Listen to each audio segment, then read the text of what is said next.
My name is Marcus. I'm the compiler of a collection of therapy quotes entitled 1001 Windmills of the Mind, a collection of advanced and self-help quotes taken from philosophical, the psychodynamic or the psychoanalytic perspective, which long ago, as I understand, is referred to by some, perhaps many, as philosophical medicine and narrative medicine. The music in the background is by a band called Mystery out of Quebec, a live version of one of their songs called Searching for Something New or Looking for Something Else or something like that. It's a good little song. Hopefully you can hear it here. So in this video here, I want to discuss a short passage from a book by a guy named Robert Firestone is it? And his wife, husband and wife team. I don't really know much about this. I just discovered them. I heard their name before, but I just kind of discovered their book this morning here, and I peeked into it. Okay, here's a passage. Let's do it today here. So it's about conveying that when the child learns something, he creates like the defensive structure. Boy, oh boy, is it hard? Is it ever hard to identify and believe something other than that? So he kind of conveys that point. For example, he had a kid had a horrific childhood like that. He had the opportunity to live with a relative, and they were nice, they were friendly, gave him gifts, and warm-hearted. He couldn't accept it. He was breaking things, he couldn't tolerate it. He couldn't accept something new. He had a script, a schema, it was set in, and he was afraid to like try something new.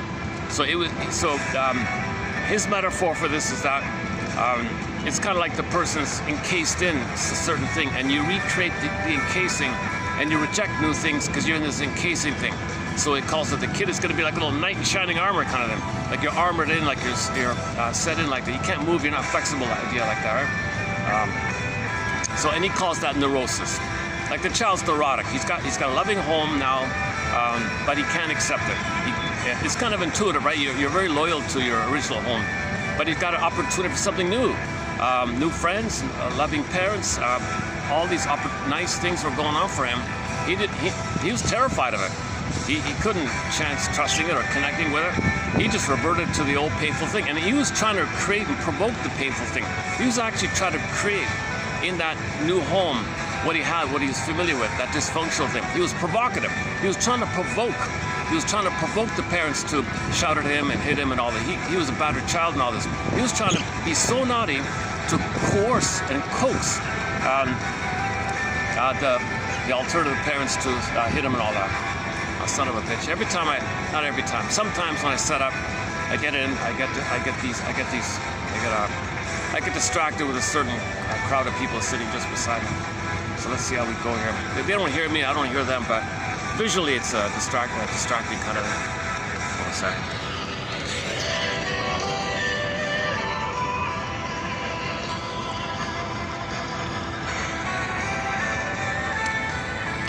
Yeah, okay, let me, give me a minute to move here, because this is a little too much, just a little over my tolerance here. Hold a second. Give me 2 minutes to reset up here. Oh boy, I'm really limited. When I come to this venue here, I'm so limited with spots. But let's give it a try. Hold a second.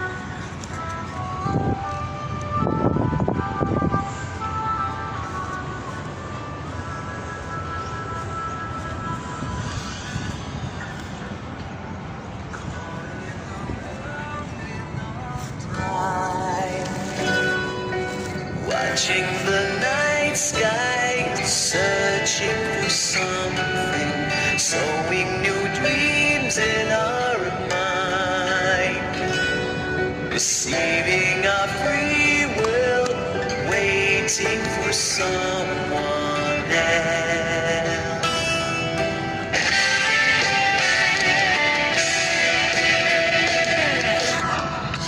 For thousands of years.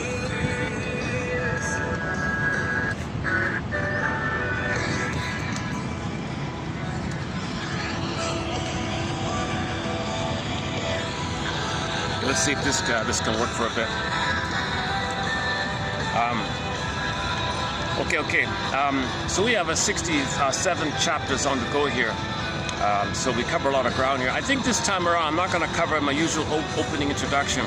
If you randomly click any of the recent videos, you'll find a 1-hour overview of repetition compulsion, okay, Alban of Paul's theory, Edmund Berger's theory, okay, a little bit about Janoff's theory, but the set points. I try to put it all together in a 1-hour presentation. So repetition compulsion means you're hoping for a better childhood past you're in pain. You want to get mother's love in the past. It doesn't work. You do it symbolically, an illusionary, dreamlike thing, as an imagination of it's hoping for a better past. All dysfunctions hope for a better childhood past. Didn't get her needs met. Pain, frozen, trauma freezes things. Compulsion to repeat, reaching your mother, not knowing mother hurt you. But you look for symbolic versions. Okay, that doesn't work, so Clicos, Santiana, hamster wheel, repetition compulsion, Tantalus Smith. You have this looping rigmarole thing going on where you chase for the symbols of mother, doesn't work. Okay, the pain's still there, chase again, pain's still there, chase again, pain's still there, again, hamster wheel idea. So we repeat, hope for a better past. But the problem is there is time, but the unconscious does not know time. And the pain in the script is there. The recording is there. So like that kid in Firestone's story here, that kid had a deep circuit about his wiring. He goes to the nice new home and all that. They're actually relatives, like it's like the auntie or something. And he has to see things to create what he's familiar with. So he was very extremely provocative and naughty. He would break things, he'd give them nice things. Just try to, they understood the situation and they were saying, look, we get it, you were hurt. You know, we have an atmosphere here that's friendly and warm, and you're safe here. He rejected it. He was just doing it again, and it was a sad situation like that, because he was trying to recreate the only thing he knew, the only thing that was familiar. It's all those painful that's familiar. It's a lie, familial, family lie, familiar, and that's all he knows. So that's the conveyance that they were trying to make of how entrenched this curse, this jinx, this wrestling with destiny, wrestling with fate. So in a way, we're all kind of like this little boy. We go to life kind of like repeating, recreating, like that kid was doing. So again, the kid was maybe 7 or something. It was all setting. He went to a new home, and for years and years, he was just being naughty like that, and he never corrected it. That's the only consciousness gets you out of a situation. Now the problem is the whole therapist or the parents are not they can't give him interpretations. They can't make him aware of the situation. He's just trying to get a better past. So he's trying to restore his painful thing and repeat the painful thing, and all times that painful thing, hope for mother's love in the past. Even a happy family in the present can't undo that. And then the other version was the woman who, how to go again? Same thing in relationships. You're drawn to somebody who reminds you the woman had the woman was a child. Her father was a mean, irritable, grumpy mechanic or something, and he used her as an assistant. But when she was late delivering the wrench or whatever, he would shout at her and he'd cry and stop crying, and she was really, really cruel. She had a real cruel father, so sure enough, she would only marry men she believed she can recreate that with. So she'll only choose a man she knows she can provoke to hit her and all that, because she was hit. So she would only choose that. Another version of the battered child syndrome. We don't really cover that kind of extreme area in this collection here. We cover more milder things. On occasion, the topic comes up. I'm not a doctor. It's not on my zone, this kind of thing. But you know, recently the thing about the violence is it preserves the grandiosity. So if the parents are like that, there's their tenuous power of grandiosity. They're afraid of their narcissistic not being met. So that's called the defense against disintegration anxiety. So the father here thinks just doesn't get what he wants to disintegrate, emotionally speaking. So he's violent to preserve the grandiosity. I'm number one like that. So this topic on was discussed a little bit yesterday in the last video there. Let me clarify. So we covered 7 videos on scapegoating recently. We did a 15 video special run on the work of Joseph Barnett and his wife Tess Force, excellent material. We did a 2 video run on empathy. There'll be a 3rd in the pipeline. And today we'll do a little bit from Mr. Firestone and just some loose definition of terms I found from an old dictionary. That's not too bad. But mainly it'll be from the Firestone book. Yeah, okay, so what I'll read now is, I'll just jump into that. I'll read now. I'll read the 2 anecdotes he gave. The kid was hurt in his childhood, had a happy home, couldn't accept it, tried to recreate the possible thing. He tried to recreate the very thing that was hurting him. He wanted it, hoping that's what he's familiar with, that's the curse, that's the jig, and you're waiting for a better past. The people in the present can't offer what he should have received, so he's trying to recreate the familiar thing and then keep on trying to get a better past. That's what neurosis means and dysfunction means. You're not treating the present as a new opportunity for learning and healing. You're just treating the opportunity in order to twist it to fit the past, because you got unprocessed trauma, unmet needs, unprocessed trauma in the past. And all time is that past. You're living in the past, you're repeating the past, recreating the past, reliving the past. So he likes to use the word reliving. He says these two people in the example, they're not living in life. They're reliving the past. You're not living in the present. The present for you is a reliving of your past, a reliving of your past. You're not living in the present. So back to the Greenberg film, the shrink said to the guy, sir, you have trouble living in the present because you're living in the past. You have trouble living in the present. And you're living in the past because you never really lived the past. So you can't live the present, and you're reliving the past. How to go again? A variation was, you create in the present a new edition of the past because the pain you're feeling. The pain makes you repeat. The pain makes you hope to get mother's love, to get out of the pain. But that puppet brain, survival brain, doesn't know time, so all time is that time, so it's just repeating in a hamster wheel thing. But there is time. But that's why we got to build our sense of time, to confront this, to face this issue. You got to understand the reality of the present. But the push of the unconscious survival here, I can't think about. It's survival. Baby thought he's going to perish. It's survival, and the circuit is there.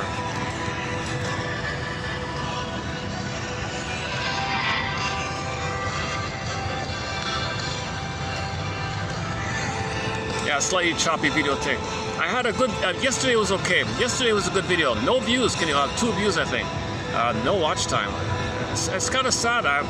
Most of the videos have been pretty solid. I have some choppy ones. Today's, I feel like I got off to a rocky start here today. Maybe let's just stay on track. Let's stay focused. Let's just focus on the Firestone quote here for myself here. Yeah, let's hit the pause button here on this one. Okay, let's read this one from the Mr. Firestone here. How's my chair holding up? Oh, hold on. Oh, Jesus. Hang on a second.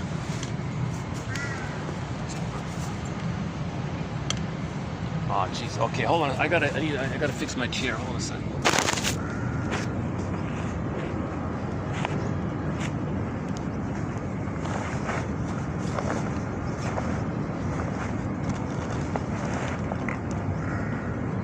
That's the problem when you move. That's the problem when you move.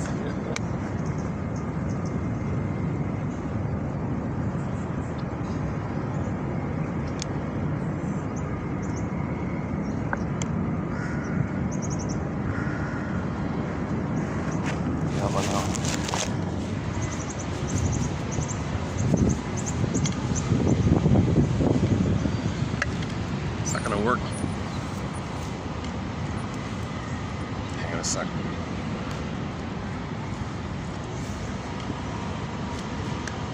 There's a funny thing, I have this a lot, like I'll settle in and suddenly people just suddenly sit all around you kind of thing when you settle in. It's like you get comfortable, maybe you look relaxed, people, oh, he looks relaxed, I can feel relaxed around him maybe. Ironically, I'm kind of anxious, but maybe they feel more anxious. Oh, jeez, hang on a second, let's try again.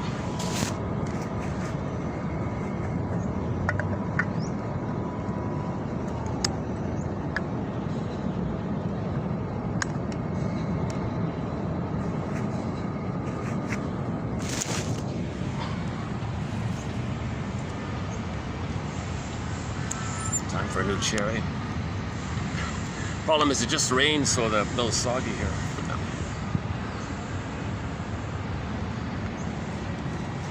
Okay, I keep all my bloopers and mistakes in these videos. I'm not a professional speaker.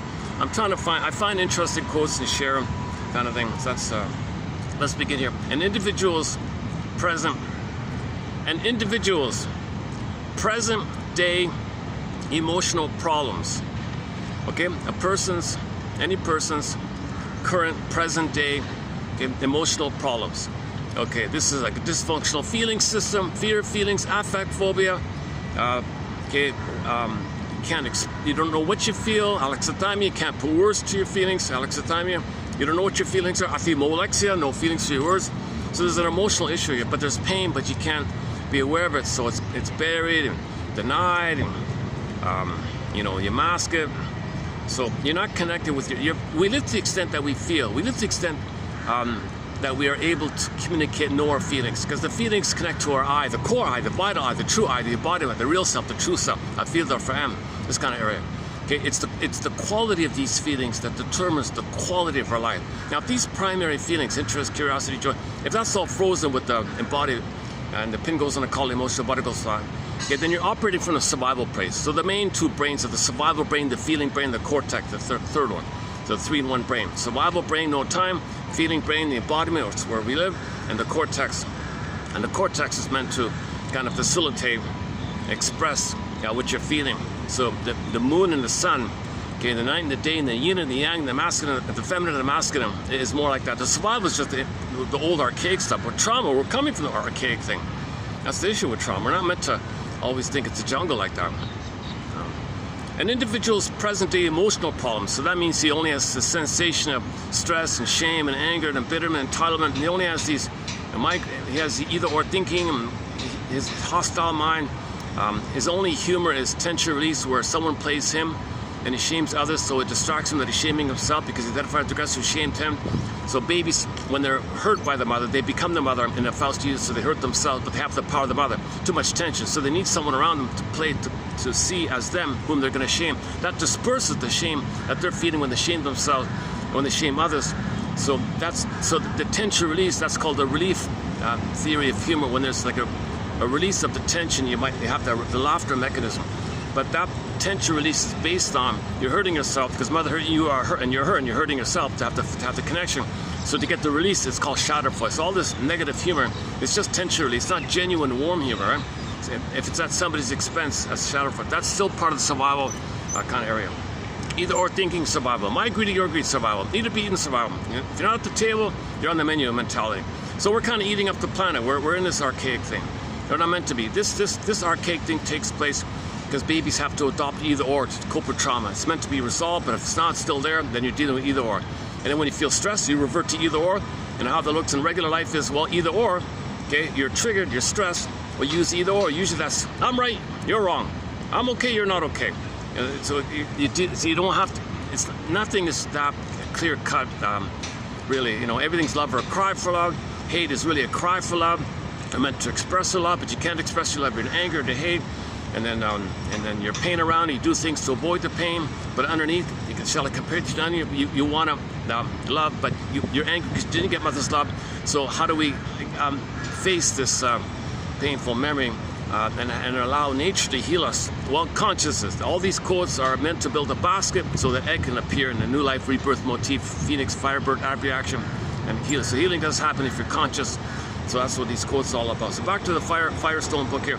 An individual's present day emotional problems or dysfunction in living or problems in living, whatever you want to call it, exist primarily.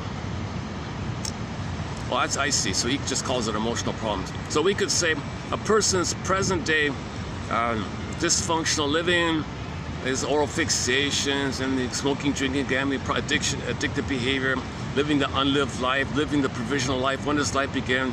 Get unsatisfactory problems in love and work, unhappy marriage, unhappy, these kind of things. Okay, an individual's present day problems, let's just say, exist primarily because at certain points in his or her early life, he or she tried desperately to avoid psychological, emotional pain that threatened to overwhelm them. Okay, so the baby's in an immense amount of pain. He's going to perish if mother's not there. If mother's using the child to meet her needs, okay, the mother's soul blind to the child because the mother might be in a narcissistic place herself, or she's sent to say it's all about her, and the present for her is still her past. So the present for her, it's still her past, means she's not really seeing the child for the child's needs in the present because she only sees the present as her past, and her past is unresolved trauma. So she's trying to work it out, repeat what happened to her in the past, hope for a better past. So she might turn to the baby for mothering. Baby, you mother me. That's not going to work. Or she's, baby, you play me, I shame me because mother shame me, and I want to undo that my mother shame me, so you play me and I'll be the active aggressor. Nonsense. Hurting the baby doesn't undo that she was hurt by her mother. So she just gets tension release. Some mothers have a baby so they can feel tension release. Some mothers, you want to know that they were traumatized, so they hurt the baby to know that they were traumatized because we repeat to know what happened to us.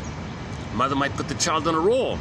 Okay, please be aloof, please be a very strong man. So that means maybe my mother and mine will love me in the nursery. What? Well, the baby's forcefulness might get. So when the mother wanted love, the mother ignored it. So she thinks the boy, being a he-man, a powerful character, let's say a Lou Ferrigno type, maybe she thinks mother won't ignore me anymore. So the boy will play her, the boy will be a proxy of her, and the boy's anger will be her anger, and anger's a cry for love. So if the baby's angry on her behalf, maybe the mother will get mother's love in the past. Nonsense, right? If it's a girl, sometimes she engulfs the girl, trying to give herself the oneness that is missing. So, or the child plays a role. Be a star, be amazing, and so I can be seen. If others see you, maybe I'll be seen. Doesn't work. Others seeing you is the oneness that missing. Doesn't work. Okay, I want freedom. Be lost. Just go away. And it doesn't work. Child can't be autonomous and free if they're never loved. So he's kind of lost like that. The scapegoat's a common one. So okay, just be unhappy, so I don't have to face my unhappiness. Be helpless and quote-unquote failure, so I don't face these things in myself. So the child's scapegoat to make the mother feel about herself. Okay, and so on down the line. There's a whole topic about this area. Okay, so again, a person's present-day problems exist primarily because at certain points in their early life, he or she tried desperately to avoid the pain. Okay, so when the child experiences all this soul blindness, psychological abuse, emotional abuse, neglect, etc., okay, that's a lot of pain. Now, to deal with the pain, you adopt defense mechanisms, operations of the mind, maneuvers of the mind, mechanisms of the mind, things we do in the mind, operations of the mind that manages to bury, deny, compartmentalize, sugarize, fool, distract. It does these tricky things to somehow make us unaware of the pain. The pain's still there, but we buffer it with these activities. That's the theory about defense mechanism. So it's a survival technique to not feel the pain. Otherwise, you go berserk. I mean, the child, he'd lose it. He'd go psychotic. He'd be flooded with cortisol. His system is overload. So he might space out. That's a common one. He'll disassociate. You know, he'll just pretend that he's not real, the environment's not real, a little bit like that. So he might be in a kind of slight hypnotic kind of trance. So he goes through life in a bit of a trance, feeling unreal, not feeling fully alive, a little bit numb all the time. That's one coping strategy. Or he might just shut off inside, called the schizoid dynamic, where he'll never reach out and connect. And then he wants to live in a fantasy that he's self-sufficient. It's a schizoid dynamic, so he won't connect like that. Or the narcissistic shell, the grandiosity shell, if the overt narcissism is so tenuous like that, if they have a narcissistic shell, then enter the violence idea. The violence is to protect the shell, because if there's some kind of love, it might penetrate through the shell. They can't love, so they're angry as a defense against love, because love triggers all the pain. So a lot of people who are angry, or like these in this article here, the parents who are angry at the kids, they're trying to preserve their grandiosity. Okay. The child having needs, no, don't have needs. I'm angry. I can't see that I have needs. I don't want to know that I had needs. I'm angry. Don't remind me that I had needs once. I'm in a grandiose place where I don't have needs. You're showing needs I can't handle. I squash your needs. So the parents squash the child's needs, and that's defense against the parent. They're protecting their defensive self. So now you have defensive needs. So these bully parents in this article, okay, they have a defensive need to not be reminded of vulnerability, weakness, tenderness, sweetness, taboo. I can't take that. Don't show that. Don't show needs. Kids have needs. Don't show needs. Kid was crying. Don't show it. So the one kid here, the abused kid, what's his name? Eric? Was it Eric? Eric was crying or something, and then the guy, I forgot, Gretchen or something. Gretchen was crying, and the guy and the father, did that, because it's like, I can't. Your crying means your need wasn't met. I don't want to know my needs, so stop crying. Boy, oh boy, right? So then this Gretchen girl grew up and would only marry an abusive man. If he wasn't, she'd make it happen. She'd provoke him. So Gretchen would have this nasty habit of being extremely passive-aggressive, making the guy wait endlessly, dawdling. You know, the guy was in the car with the kids. They were going to go on a long-awaited trip. They've been waiting for a trip to go somewhere for like years and years and years. Finally, they're going to go on it. Everything's set up. Everything's ready to go. He's sitting in the car. And what's he doing? Casually on the phone, chatting with somebody for like an hour, and he's waiting. He's frustrated. What's going on here? So she does these, and he lost it, got really angry like that. And she does these other kind of provocative things. She's passive-aggressive. Usually it's lateness and dawdling and making him wait because she's trying to provoke him to shout at her. And he almost lost it. The husband said, you know, I almost hit her. Like, so she was provoking him to hit her. She wanted him to hit her. So she was being passive-aggressive. Passive-aggressiveness is a technique to make other people angry. And the theory in this case here is the woman, the Gretchen woman, wanted to recreate what was familiar, where the father would hit her in the garage. He wanted the husband to hit her, and she almost did, he said. So there's problems in the marriage like that. So the woman doesn't want to believe. She doesn't want to believe this. She doesn't know she's trying to recreate the child. She doesn't know that's why she chose the guy. He was actually a pretty good guy and all that, but she knew she could coax him. And that's what she was doing again and again, bit by bit, drip by drip, year after year. She was laid. The guy wants the mail on the table. No, half of it will be in the garbage. Half of it will be mixed up with the kids' homework papers. It'd be scattered again, and she did this routinely just to annoy him. In a previous, last year there was a quote similar to this. The guy doesn't like salt in the food. Sure enough, she'd always pretend to forget.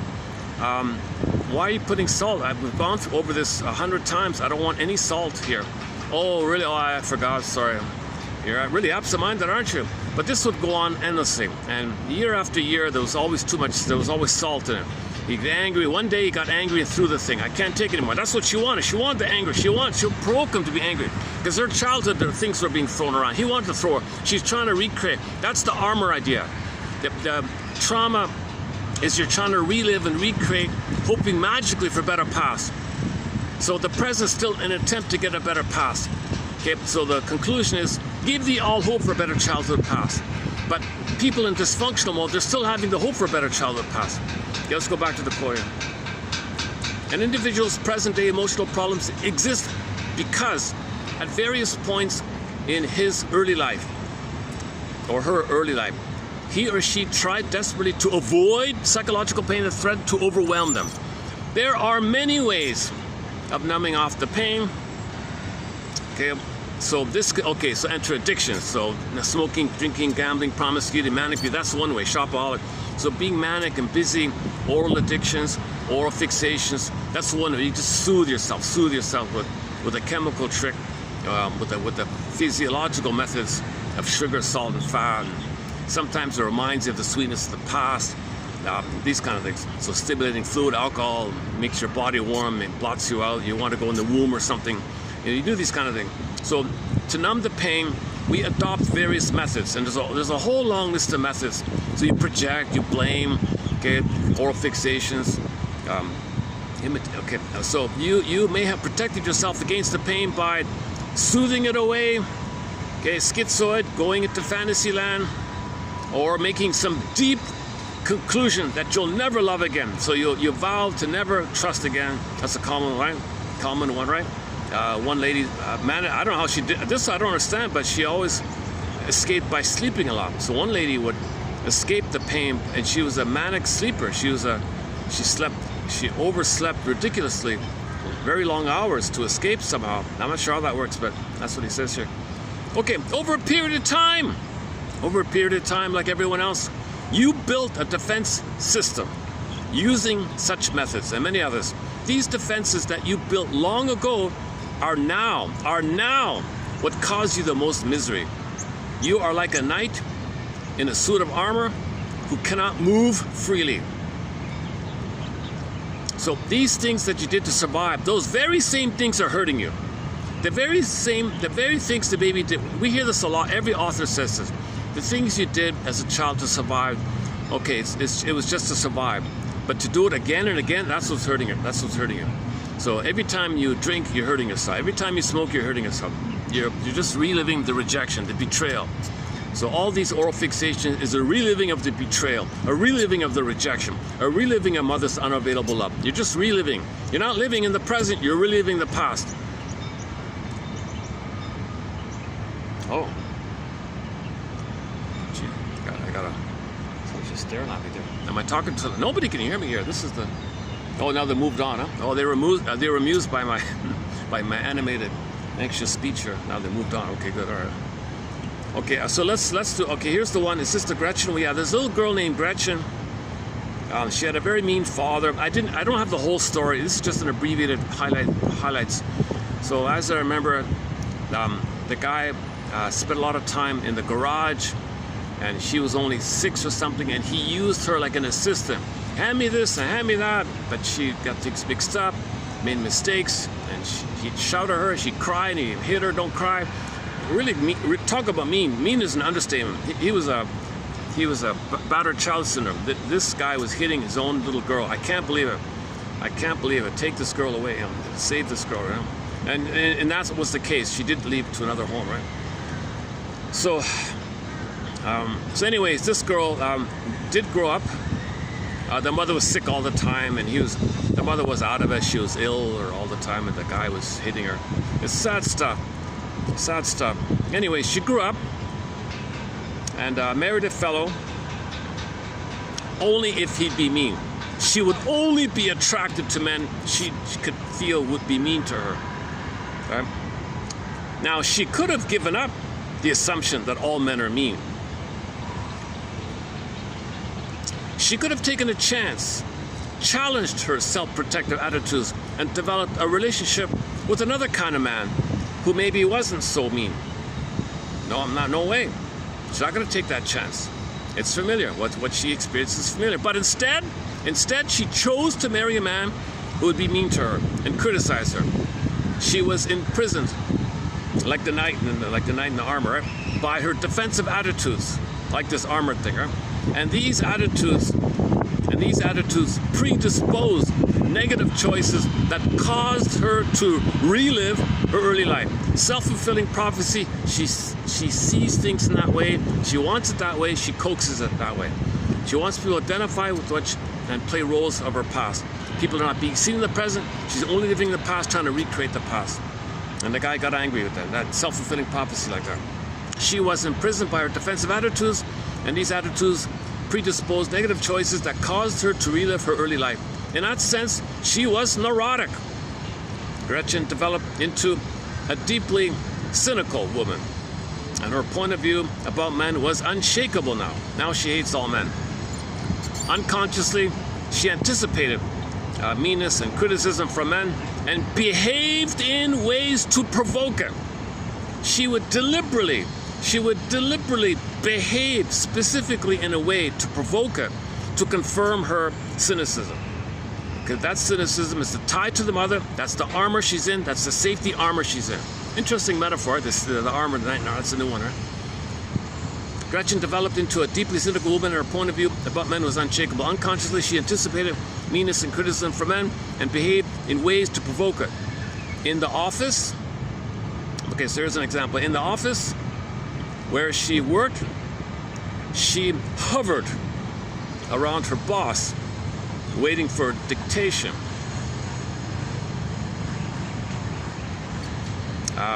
Her behavior was she had a facial expression that was very hard and had these deep sullen lines in her face. But she's saying, all right, I'll take dictation, and she's hovering around the guy, annoying the guy with an angry tone. She often acted incompetently and made clerical mistakes, thus provoking her boss into the same kind of rage that her father had expressed toward her years before. Her negative view of men was verified once again. In her marriage, Gretchen played the role of victim, but she was not aware of it. And her view, her husband was hostile. True, she had chosen a man who was critical, but in trying to make her marriage correspond to her early family life, Gretchen needed to continually provoke the guy. Unconsciously, she sought the same treatment from him that she had received from her father. One of Gretchen's constant provocations involved the mail. Her husband, Michel, liked to have his mail left on a table in the hall so that he could easily find it. Gretchen rarely placed the mail where he wanted it. It would get mixed up with the children's school papers and sometimes even be thrown away. Michel pleaded with Gretchen to keep his mail together in one place. He really didn't care where. She could even leave it in the mailbox. He only wanted to be able to find it when he got home from work. But Gretchen withheld this simple courtesy for years. On the surface, this provocation appeared to be innocent forgetfulness. And Gretchen never admitted that it was anything other than absent-mindedness. There was another example I remember, the slippers one. Yeah, one about the salt. This one here about the mail, and the slippers one was the guy expected to find his slippers in the shoe rack thing. He would never find it. It'd never be there. He would shout, "Where are my slippers? Where are my slippers? Oh, I don't know. Well, I'd like just to leave it there. I left it there, and now it's not here. I want to take out my shoe, put my slippers on." And this went on for years. He could never find his slippers. He'd buy like a box of them, and have. It was this whole drama with the slippers. So this is salt. Now the mail. This is an unconscious, provocative behavior. She's unknowing, trying to coax the guy to get angry at her. She doesn't believe it. I'm innocent. I'm a frail, innocent little girl. How can you get angry? You know, like a little child, right?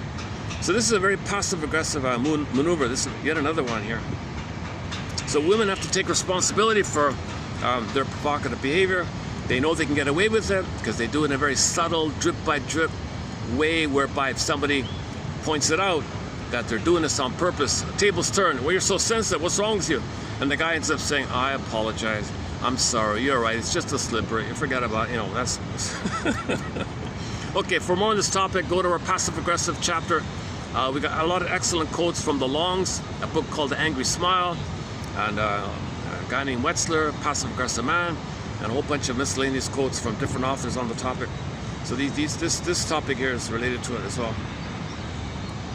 The outcome... Yeah, okay. So she had been able to provoke the response she wanted. First, by keeping Michel waiting. Oh, the car one, yeah, the holiday one. And then by acting like a helpless, innocent little one. She had been successful. She was successful in her manipulations. But she and Michel were both miserable as a result. Okay, vacation destroyed because of this. They could have had a happy vacation, but no way. She wants to wreck her. Because she's so angry, will provoke him to get angry at her. The outcome is a common one. People often sacrifice positive chances and opportunities to loved ones in order to keep their defense system intact. So Gretchen has a defensive system. It's her armor. She wants to keep the armor intact. If she steps out of the armor, she feels exposed. I want the armor. Without the armor, she feels disintegration anxiety. Yesterday's topic. So she's doing it for the armor, you know. So the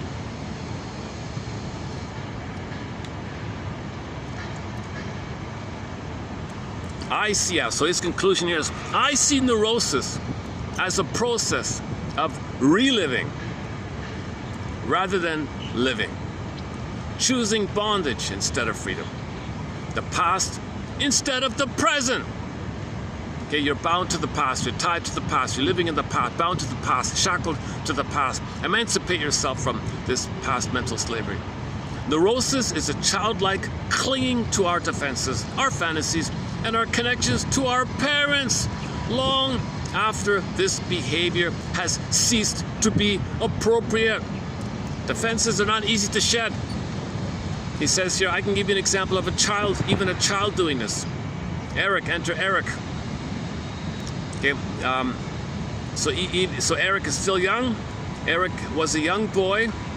Eric was a young boy who didn't want to take another chance on people. He was 7 years old when his mother became too ill to take care of him. His father was, okay, an abusive, typical abusive thing you see on TV. Okay, he was an alcoholic, physically hitting him. He was verbally alcoholic, hitting the kid. And he was a drunkard, a hardcore drinker. A close friend of this depressed mother said, look, let Eric stay with us. Man, oh man, I didn't realize this was going on with you. I didn't really realize it. We'll help you out here, depressed friend. A close friend of Eric's mother took him into her home to look after him until the mother recovered. So the woman said, look, your mother's ill, hang out with us, have a nice vacation here. When your mother gets better, you'll go back. So just hang out with us for a while. Things are safe here. We'll play games. There'll be no one will hit you, and we'll do what your mother should have done, and we'll protect you from the abusive father. So you'll now be protected. You're now safe. Eric said, I don't want it. I've got an armor. I'm not going to step out of the armor. My armor that's the past. I'm going to recreate the past. So I'm going to like the Gretchen. I'm going to provoke this thing. Okay, now this friend had known Eric because they were friends with the mother for a long time. And it had caused her a lot of pain to see little Eric neglected by his mother and hit by the father. Eric was okay with her and all that. Eric liked this friend and had responded warmly to her, actually. So it seemed like a positive beginning here. But over the next few months, this friend and her husband,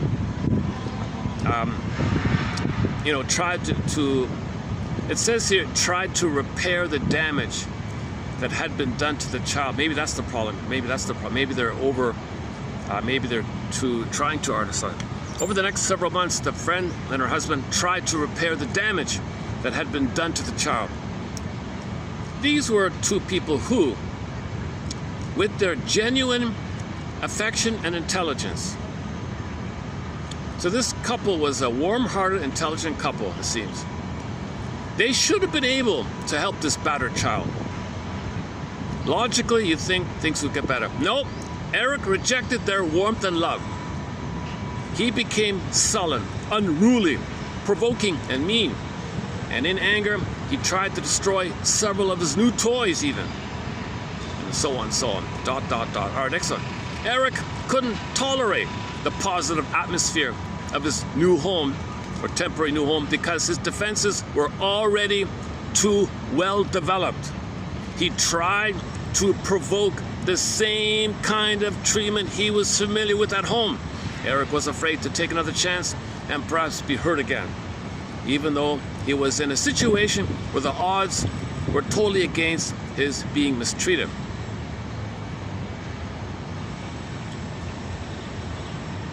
Oh, a third one here. Yeah, last minute add on here. The third one here is another case here.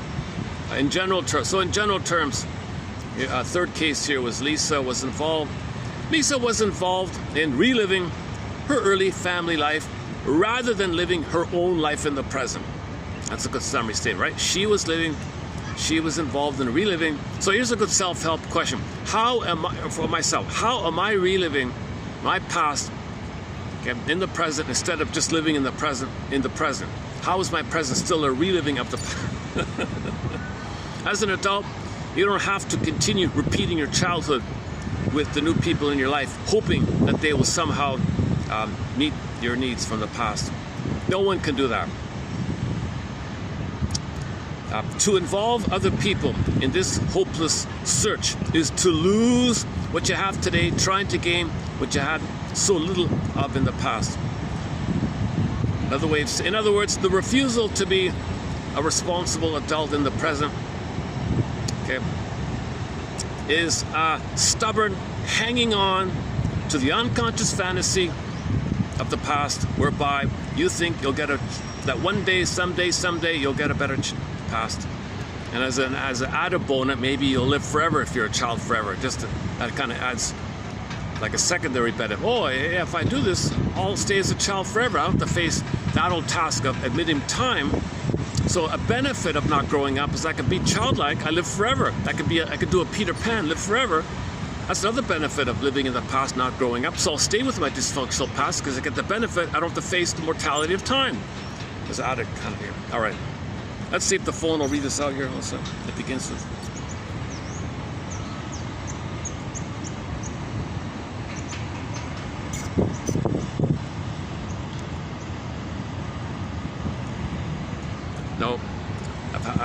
my iPhone is very fickle about. I'm trying to let the, oh, hold up the volume. Volume's on full blast. It's still not reading out. Okay, submitted for your approval consideration should you choose to accept it, is to visit this this one here, which is TQ, let's see, 3031. So what I just read is a preview of TQ 3031. Okay, now I'm going to lengthen things up a bit and go to TQ 3030, which is just some dictionary term entries. They're pretty clear, I thought, so, and there's some new terms I haven't seen before. But why don't I just take a small musical break here? Okay, let me just fix my chair here. Hold on a second.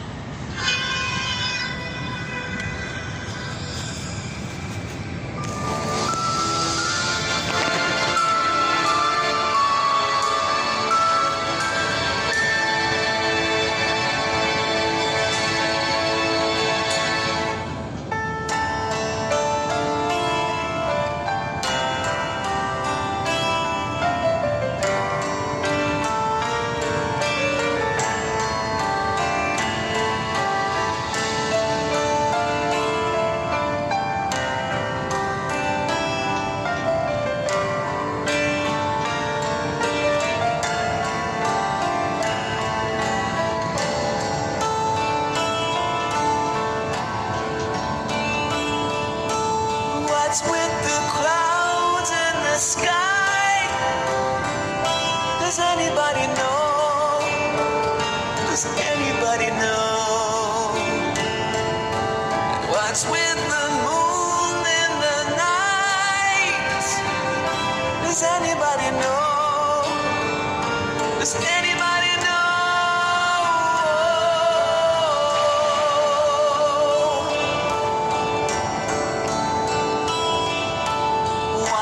The wind in the fields. Does anybody know? Does anybody know? The bell tower silence unreal. Does anybody feel? Does anybody feel?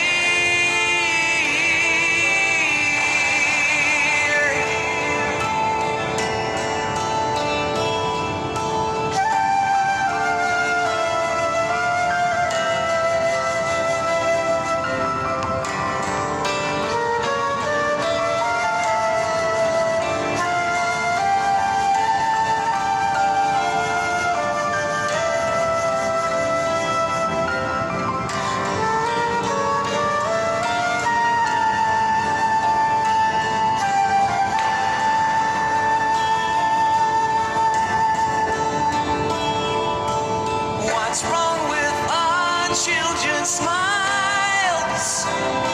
Does anybody know? Does anybody know? How strange the tears in their eyes. Does anybody care? Does anybody care?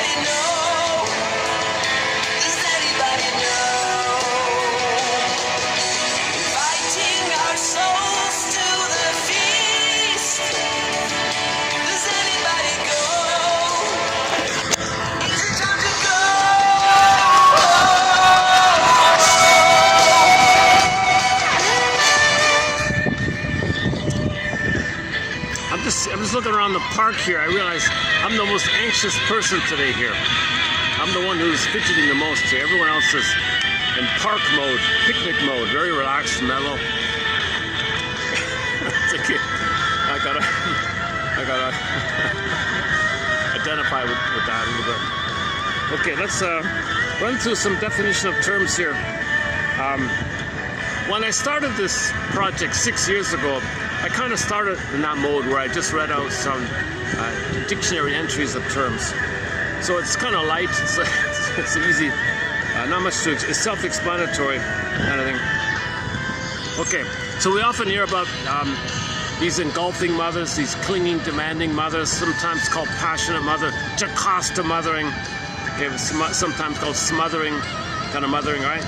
So an old dictionary did call it smother love. Sometimes applied to the mother who overprotects her child so that he has little opportunity to develop independence. Overindulges him so that he becomes unable to frustrate tolerations, dominates and controls his every action, and ultimately engenders multiple fears in him and doubts about his own adequacy and ability. Kind of intuition, right? If the mother's if she's a helicopter mother, he's going to be afraid. What is his interest?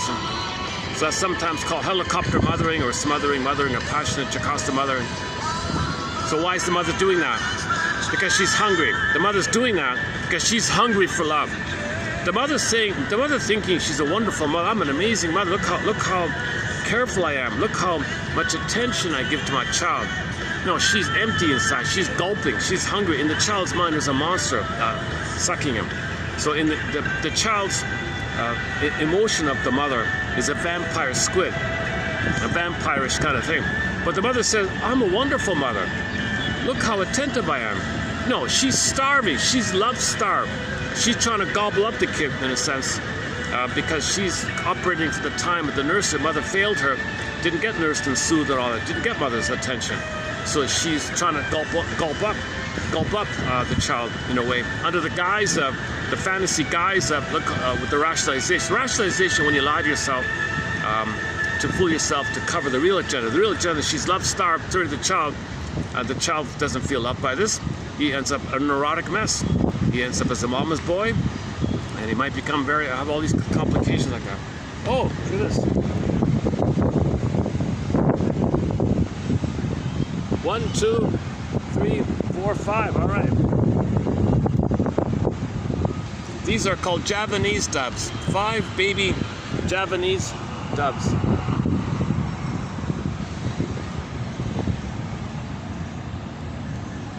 They're from the Java, from Indonesia.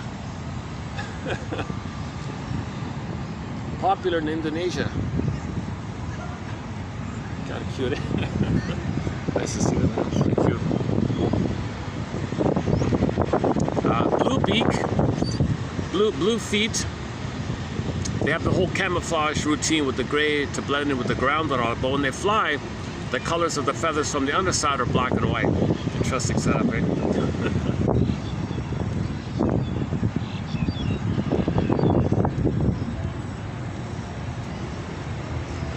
Okay. Oh. Okay. If we're lucky, we'll see one of the stray cats.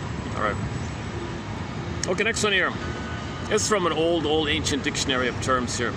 Okay, now we say scapegoating. Long ago they would say the scapegoat mechanism. Similar idea. The mental state of a client who has strong antisocial feelings and looks for chances on which he can displace, project, and then rationalize his hostilities. Okay, so parents often scapegoat the children. Okay. So one mechanism is they say to the child, I have some shame in me, and I feel like a failure, and I'm unlovable, I'm angry. I don't want all this stuff. I see you as holding that. I want you to accept it, internalize, identify with it. Ha! You play that role of being a failure and be a scapegoat, and I don't feel it with them. So she looks for a chance to feel better about herself by distracting herself that it's not within, but when she projects. Projection means you don't see it's within. It is within, but it's a trick to make you unaware. So back to the soothing of the emotional pain. If the mother's on emotional pain, if the child can demonstrate it, show it, act it out in a role of the scapegoat role, she feels distracted from it. That's the scapegoating mechanism. So the child is playing the role of the scapegoat for her. Okay, and that keeps the parents together. So the child doing this makes the mother happy, then that means the chances are the parents will stay together. So very often the child playing the scapegoat in this emotional triangle keeps the family together. So the child playing that role keeps the parents together. So that means in the mind, his identity is constructed around this triangular issue, this triadic issue of how he kept his parents together playing the role. So when you're healing, you got to face the triangle issue. That scapegoated child played that role because she was unhappy with the fellow. If she's happy with the fellow, she wouldn't scapegoat the kid. So she disperses her anger, part of the anger, onto the kid. You be naughty, you be a scapegoat, you be shaming, angry, you do all the things that I can't feel and act out. So that keeps the parents together. So she feels some relief. She stays married as long as the kid's doing that. If the kid didn't do that, they'd break up. They'd be divorced, right? So a lot of these scapegoated kids actually function as a quote-unquote spokesperson or quote-unquote savior of the marriage like that. He's quote-unquote chosen, they would say, right? So if there's 5 kids, one of them's going to be chosen. Usually the weakest one. I mean, the one with the least talent. So they say, fine, other kids will get good grades at school. You got the lowest grades. We'll scapegoat you. You don't have to be successful. In fact, we want you to be a failure, and we don't want you to be successful. We want you around as a failure, so we feel better about ourselves. That's the scapegoating kid idea, scapegoating mechanism. So we talked about it recently. Next one here. The best guarantee for the development of marital problems is for 2 immature personalities to quote-unquote fall in love and marry. Contrary-wise, when 2 mature people find each other attractive and marrying, there is the best chance for marital happiness. So it's a choice thing. So if the man didn't get his primary dependency needs met, that's still an immature place. If the woman didn't get her primary dependency needs met, likewise, she didn't develop to the mature place. So the primary dependency, the baby's one of the mother, his identity can blossom. If the primary one is missing, he can't have his identity. So he's got that problem, she's got that problem. They get married, negative collusion. They fight with each other. You be my mother in the past. No, you be my mother in the past. Negative collusion. They go back and forth like this. So too much tension. So they pull in the kid. Kid, I'm glad you're here. We're fighting all the time, hoping magically to get a better childhood pass through each other. The image is, she didn't get mother's love. He didn't get mother's love. And they're turning to each other for the love they didn't get from their mother back in the nursery. What a mess. Of course, disappointment, angry. So the kid is scapegoated to disperse the tension, draw off the tension, draw away the tension. And they got a triangle issue of the energy. And so the system is like that, called family systems theory, Murray-Bowen system called emotional triangle theory. Nostalgia. Looking to return home or to one's native land. Homesickness. Intense yearning for the members of one's family or for some particular member of the family. This is related to the dread of being alone, which is but another way of saying that the subject feels at ease when he is with someone to whom he is emotionally bound. Yeah, why is that? That's an obvious, that's too simple, that's too obvious, right? Okay, let's take this one out here, the nostalgia one. Homesickness. Intense yearning for the people you know, because it's related to the fear of being alone, which is another way of saying that the person feels at ease when he's with someone to whom he's emotionally bound.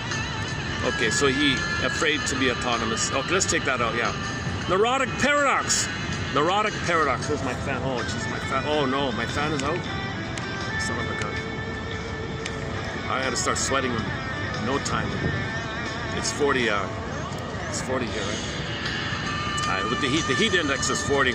It's only 35 or something, but with the heat. Okay, when my side, when the shady spot opens up, I'll move over. Okay, neurotic paradox. What does that mean? Neurotic paradox. The neurotic behavior represents a means to an end that is unconsciously determined, the desire for which overcomes the wish to conform. So the paradox is, consciously, you don't want your symptom. Your unconscious wants the symptom. Herein the neurotic paradox. The paradox is consciously you don't want your dysfunctional system. Your unconscious says, no, armor, protection, shield, defense against dissociation, anxiety, abandonment, depression, annihilation anxiety, massive anxiety, persecutory anxiety, armor, defense. But like somebody in an armor, you can barely move, you're not flexible, you're rigid, and you're just, the metaphor means the presence is always this rigid thing, this stubborn, rigid thing you created in the past. You just recreate it again and again and again. So you're walking imagine somebody on the street walking in shining armor. It's pretty uncomfortable, right? That's a ballpark metaphor. It's pretty uncomfortable being neurotic, just as it would be pretty uncomfortable to walk all day and night in an armored uniform, right? Maybe on Halloween or something else. Maybe in Halloween, that'd be a good Halloween costume, right? Walking around in those armor things. I feel like this. I feel trapped in this defensive thing. I can't show my inner feeling. I'm empty inside. So that's called the grandiose self. Passive-aggressive personality. Yeah, okay. A resistance to demands for adequate occupational or social performance, expressed indirectly through procrastination, dawdling, stubbornness, inefficiency, forgetfulness. This is from a very old dictionary, and here it is here, right? So this passive-aggressive thing has been around for a long time. It's most famously known in DSM-3, I think. Then they took it out afterwards. It should still be in there. That's very common. They took out narcissism. Is that right? A lot of things are taken out because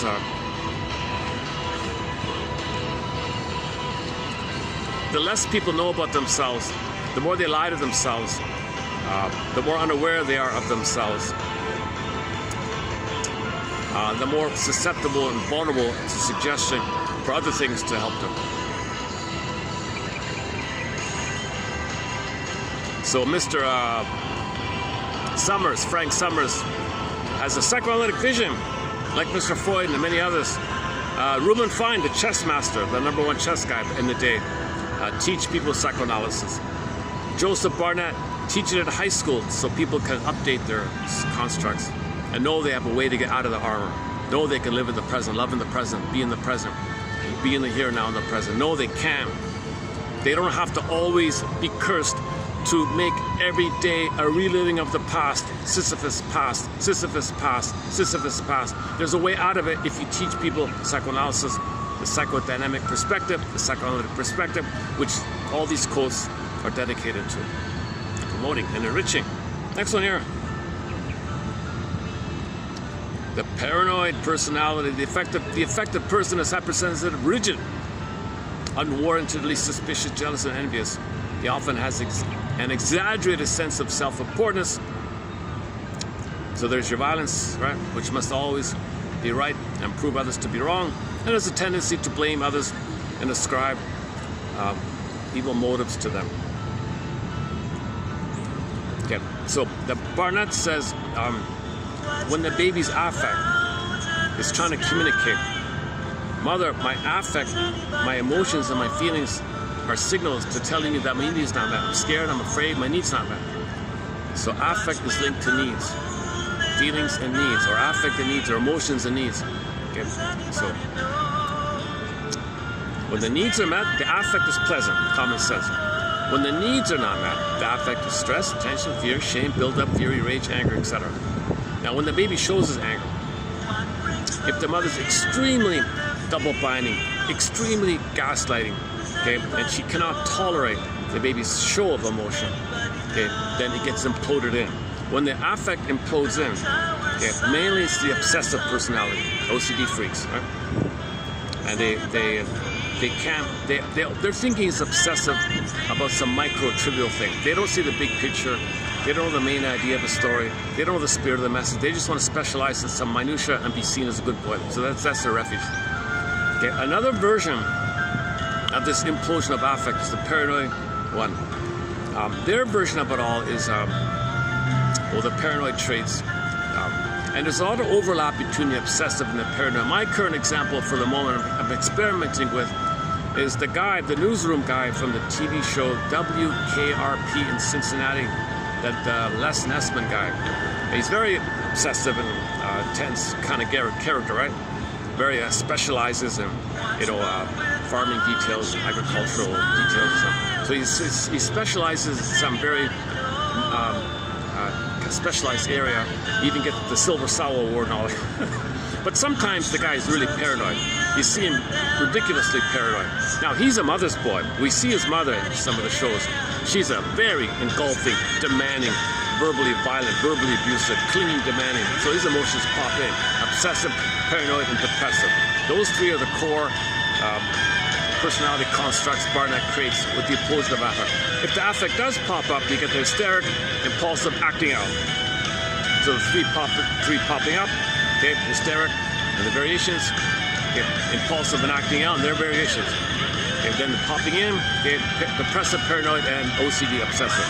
Those 6 have been discussed about a month ago. Look up Joseph Barnett in our collection here as well. No books, but we posted 9 of his articles. I did a summary of 9 of his articles here in this collection. And his wife supplements it immensely. Tess Forrest. We did 6 of hers, all in 15.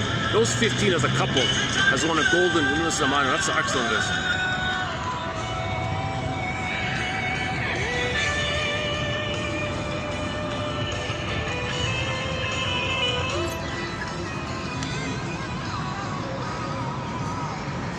Oh, good, okay. Okay, some shade is, okay, let me move over here, hold a sec. I'll see you in 5 minutes. Hold on.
How we doing here? Takes me an hour to settle down, calm down a bit. Let me, oh, I gotta fix the battery. Let's see.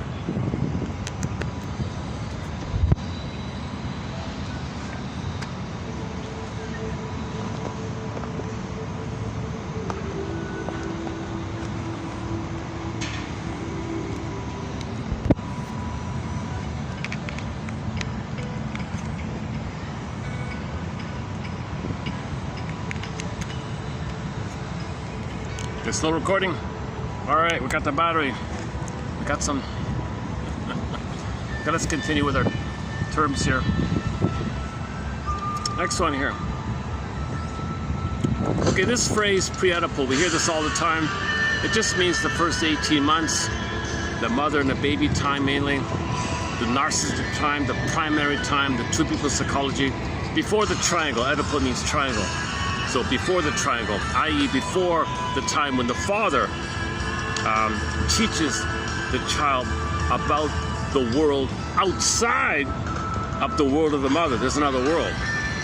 The father is uniquely qualified to teach the child about the world outside the world of the mother. If the mother does her job, the father can successfully play that role. If the mother fails in there, okay, that's the Oedipus complex, okay, pre-Oedipal trauma, Oedipus mess, Oedipus issue, Oedipus complex, Oedipus dynamic, okay, means the development didn't pass through. Okay, that's the Oedipus myth. The Oedipus myth is code for this trauma, where the mother wasn't loving for the first 18 months, to allow the child to connect with the father. And the father doesn't do what the mother should have, doesn't pick up where the mother failed. No way, the father cannot do what the mother failed to do. There's the problem. The father's role is to teach the child about the world outside. It's more like an educational kind of thing. The connection is there, it's a warm connection, but it's more about teaching, and it's a more educational like that, about the world like that. The time with the mother, it's a nursing and, it's way more, it's based on the oneness. The father is about two-ness. It's moving towards the two-ness. It can't do the oneness. There should not be a symbiosis between the child and the father. The symbiosis is only for the baby and the mother. This baby and the mother symbiotic time is called the pre-Oedipal. So this is pre-Oedipal trauma, oral trauma, two people psychology trauma. Okay, that leads to the Oedipus myth complex. Now this trauma like that means there's pain. The more pain the baby feels to the mother, the more he's attached to her. There's quote-unquote psychological marriage, psychological incest. So in the myth, they're married. It's not out of truth, it's a metaphor for inner dynamics. So the sense of self is married means merged one with the mother. Mother created it, the child didn't want that. He wanted to develop. So no boy wants that. So it's a confusion with the translation. You gotta treat the myth as a metaphor for inner dynamics, code for inner dynamics, the dream world. So the myth reflects, it's like a dream basically. So the myth, the Oedipus story is like a dream. Okay, this dream refers to what's going on in your soul. So if you're going on in your soul, your sense of self is still one with the mother, and that does take place the more the mother hurts the child. A rotten paradox. The more the mother hurts the child, the more the child is bonded to her. Stockholm syndrome kind of thing. The more the child's unavailable, or the more she's absent, the more it's conditional, some kind of uses the child, dignifies the child, whatever form it takes. If it's not sweetness and tenderness, the more trauma there is, the more he's stuck to her, stuck in the tar baby, stuck in the tar pit of the negative fusion with her. That's a hard thing. That's a pre-Oedipal trauma. That means the child, Father, help! Get me out of the tar pit here. You can't. You can't. That's the problem. The child will be enraged. The child's rage at the mother for being stuck in the tar pit will be dispersed onto the father. Now the child hates the father so much. It's really a transference or called displacement. The father didn't hurt the baby. The mother did. But the child's going to blame the father because it's got to go somewhere. Why? Because splitting. The child must delude himself the mother loves him. And all the anger will take on the father, either or thinking. Now, mother's all good, father's all bad idea. So back to Mr. What's his name again? An easy to remember name. What's his name again? For Pete's sake. The guy we just, he has a very familiar name. Oh my God, you're kidding. I sometimes forget people's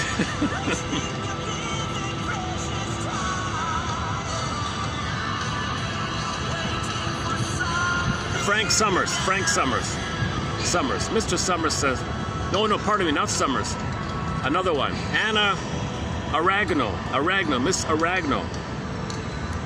She said, you really think the problems in the world is due to patriarchy? We live in a patriarchy? Oh, you gotta be kidding me. Men are just puppets and pawns for the women. We're in a matriarchy. The wounded matriarchy creates these problematic boys. The problematic boys are an extension, are a manifestation of, a creation of, a reflection of the role that the wounded women are giving their kids.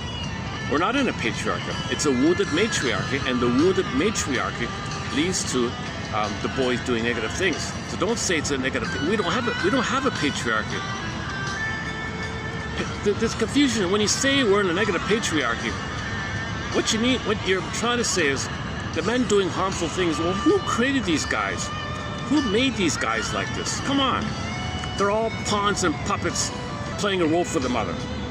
It's a matriarchal thing. There's a bigger, deeper power behind the scenes here. It's a matriarchy, people. Okay? The guys doing the awful things, that's from the woman's side. The woman hurts the baby. Okay? Babies spend 9 months in the uterus. Okay? They nurse with the mother. Totally helpless, independent, totally trusted, basic trust, everything's there. 18 months, it's two people's psychology, plus the 8 months in the womb, plus the 18 months with the mother, the primary area. Everything's being laid down, all the imprints, all the engrams, all the scripts, all the circuits, all the conditioning, all the brainwashing, all the propaganda, all the take your pick, all the hypnosis. It's all being laid down with the mother. Then the kid, there you go. Now he's just stuck in this thing.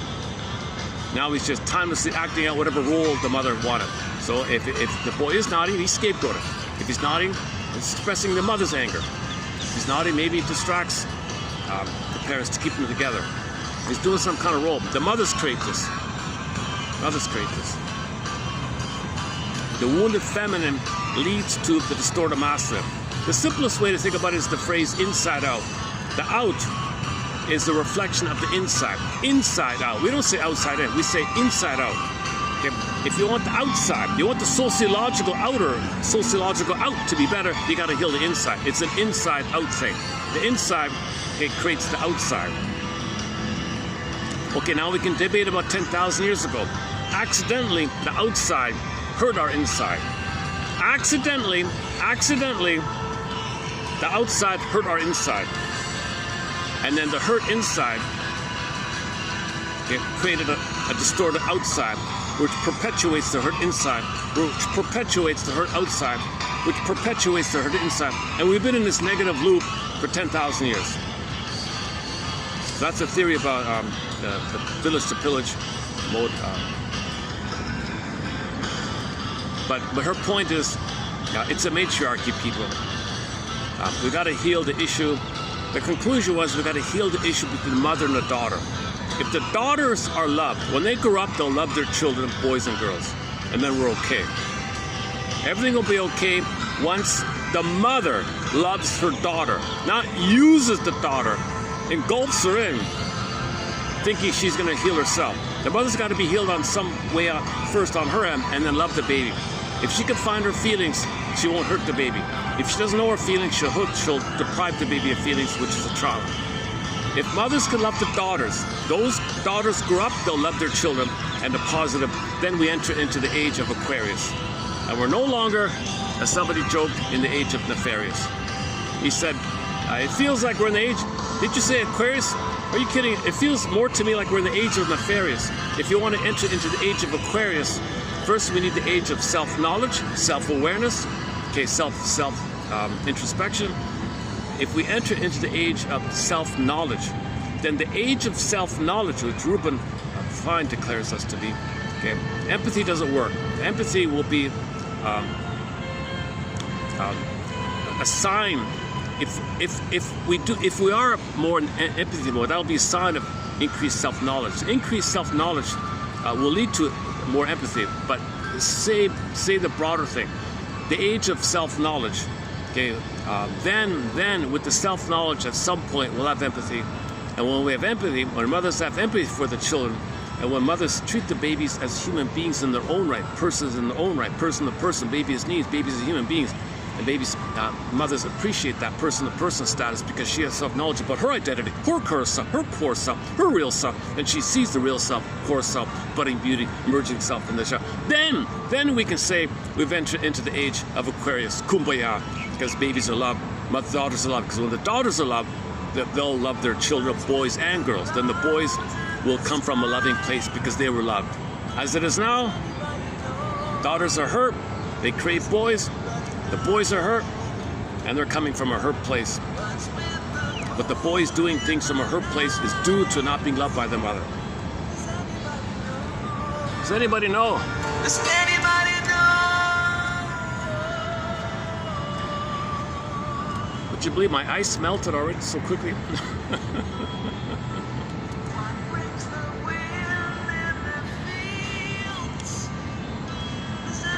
Okay, back to the phrase pre-Oedipal. Relating to the stages of infantile development antedating the Oedipus complex. Okay, the Oedipal phase is for both boys and girls. Nothing to do with gender. The pre-Oedipal phase is for both sexes. That earliest period of attachment. That earliest period of attachment to the first love object. The mother, the breast mother. The mother, first the nipple, then the breast mother, then the mother. It starts off in a part mode, then the whole mode. It's got to get to whole lot. The baby's got to see them as a whole person. If you trauma that only focus on the breast, more trauma than only focus, then you get the problems like called part object relating.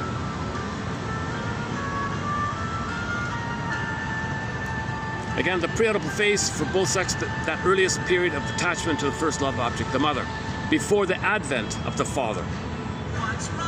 It is the period during which an exclusive relationship exists between mother and child. Exclusivity. It's just mother and the baby, exclusive. Yes, the father's around. He doesn't interrupt the bond. He's around helping the mother, helping the unit, helping the two. It's a one. The baby and the mother are one, so he can help the two as one, but don't break it up. The father shouldn't really even pick up the baby. The father only interacts with the baby after 18 months. Now, when the child has motor skills at 4 to 5 months, and he starts, that's different. But he doesn't really respond too much. He just lets the child explore a little bit. At 18 months, when the child's out of solipsistic bubble, then the father says, let me teach. Now, you ready? Okay, I see you now. You've got your primary maternal needs met. Now we can enter into the world outside the mother. Now he's learning about the world outside of him. Now the father is a little more active. Now he enters the picture. If there's a problem in this transition, if there's a problem anywhere during this time, okay, that's the Oedipus myth. So the Oedipus complex is really code for the pre-Oedipal trauma.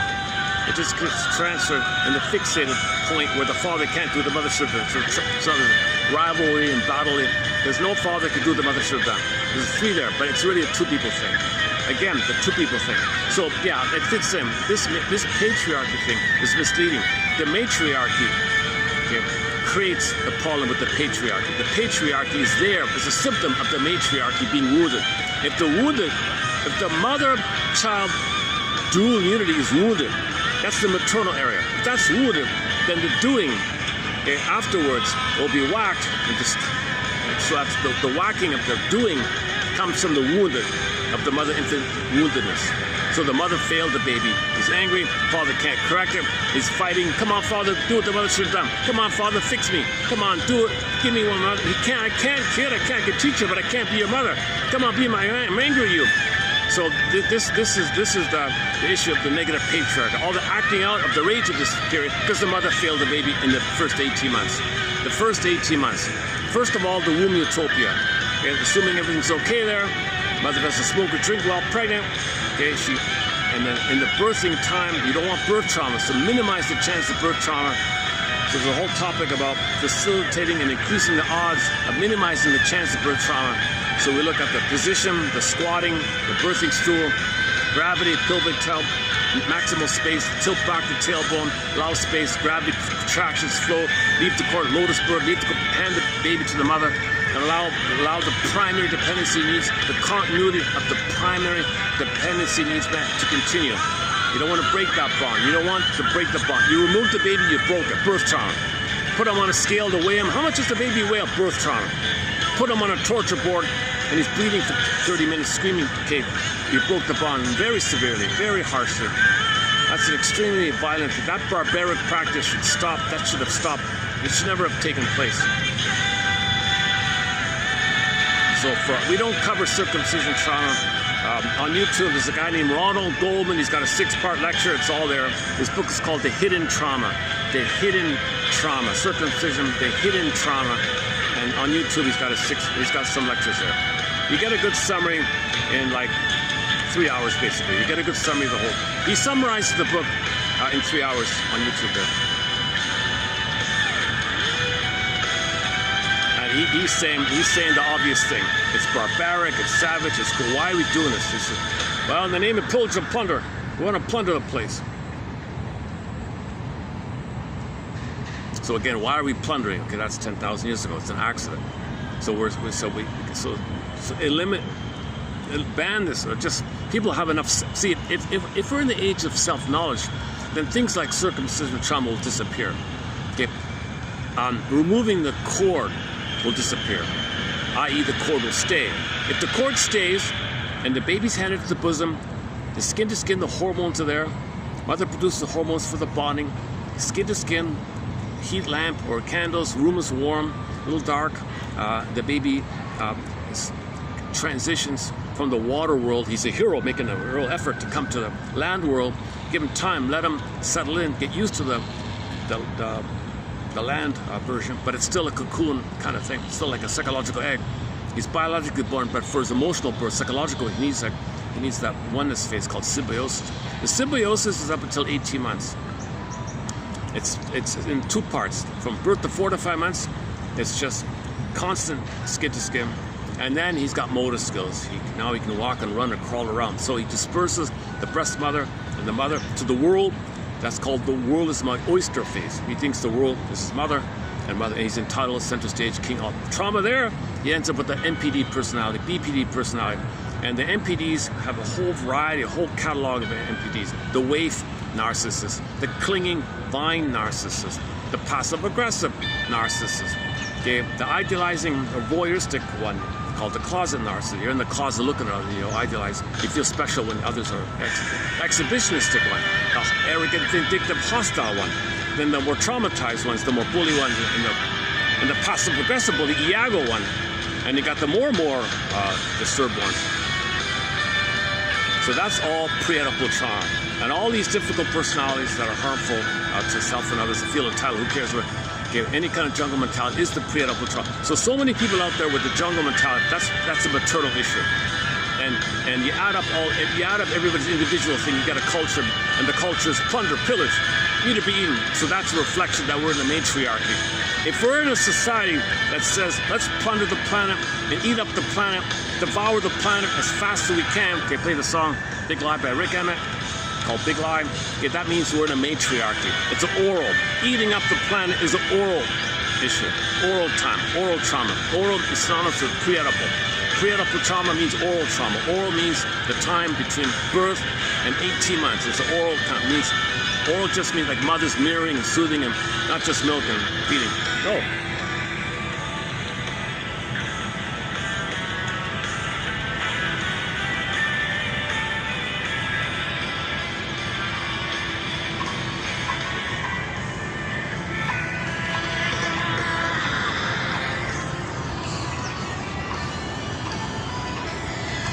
Gotta get him in the camera. One of the birds with the orange beak and feet. There seems to be 3 main kind of birds here. The pigeons, of course, the Javanese dove, and I'm still not sure exactly what that one's called with the orange beak. I'll look that up. Okay. Again, pre-Oedipal, relating to the stages of infantile development antecedent of the so-called 3 issue, the triangle issue. The triangle issue is trying to resolve the two people issue. The triangle, you got the three people psychology trying to fix the two people mess, and it can't. There's your Oedipus complex. The Oedipus complex means you're trying to, in the three mode, trying to fix what happened and what was failed during the two mode. The three mode, the mess of the three mode, trying to fix the mess of the two mode is called the Oedipus myth, the Oedipus complex, the Oedipus story. Okay, so the marriage between Oedipus and his mother Jocasta is code for this mess, because the one is still there. So Oedipus married, so the outer story in the narrative is they're married. Jocasta, the mother, to his son Oedipus. Okay, that's outer. It's a dream of the inner. It's a reflection of the inner, metaphor for inner dynamics. The true on the inside, not on the outside. It's not an outer thing. It's an inside thing. Oh, there he is.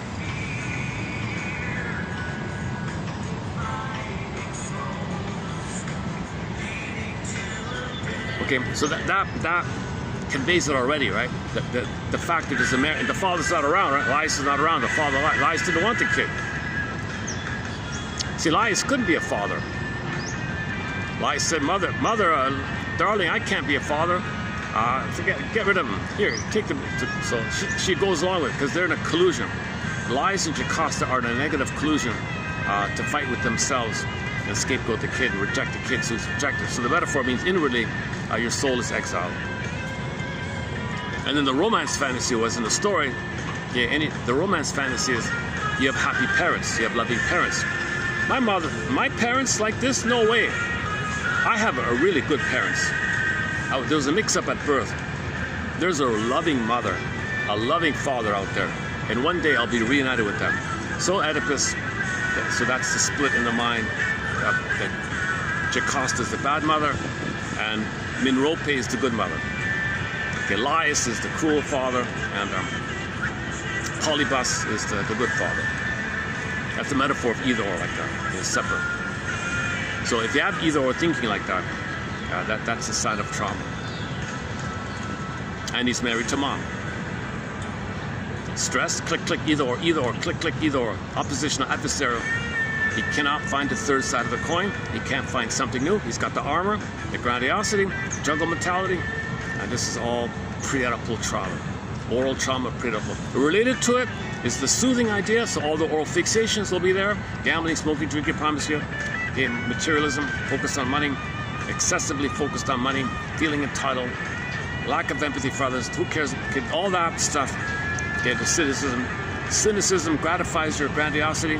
Okay, sarcasm is also likewise an oral issue. So all these things are related to the pre-Oedipal trauma. The father, trying to work it out with somebody else outside the mother, is still trying to work out and resolve the pre-Oedipal two-people trauma. So that's the clarification that the Oedipus myth is about this mess. Nobody can make up or compensate or undo what the mother failed to do. Back to the Fireside quotes, right? No, what's his name? Fireside? Is that his name? Firestone? Fireside? What are those? Robert something. So those examples, right? Eric, the kid, had a nice home. Forget it. I want to recreate. My father hit me. Come on, new fill-in, substitute, temporary father. Come on, hit me. That's the armor. That's what I'm familiar with. Something new. Lifting my armor. Whoa, there's nothing inside here. I can't lift the armor. I can't trust. There's no inner me. I'm empty inside. I can't lift the armor. Come on, just recreate so that what I have with the armor. Just recreate what creates my armor. Like, I don't know anything else. I don't know anything else. So the Eric kid was provoking the second father too. And same thing with the Gretchen woman, with the male, and making the guy wait all the time. Oh.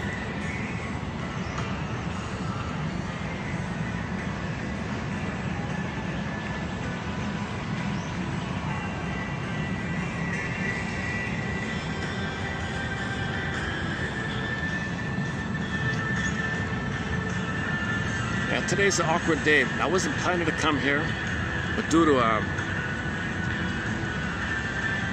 maybe due to some unconscious reliving on my part, a mistake on my part, I ended up here. And it turns out to be not too bad a video. I think today's video is not too bad, despite my slightly erraticness today. Hopefully it's not too erratic. But okay, back to 3030 here. Now let's continue with our quotes from TQ 3030. Miscellaneous definitions. Okay, we did the pre-edible one. All right, next one here. Okay, so again, projection. According to Sandra Ferenczi, projection is one of the first defensive or protective measures employed by the child in defense of their narcissism.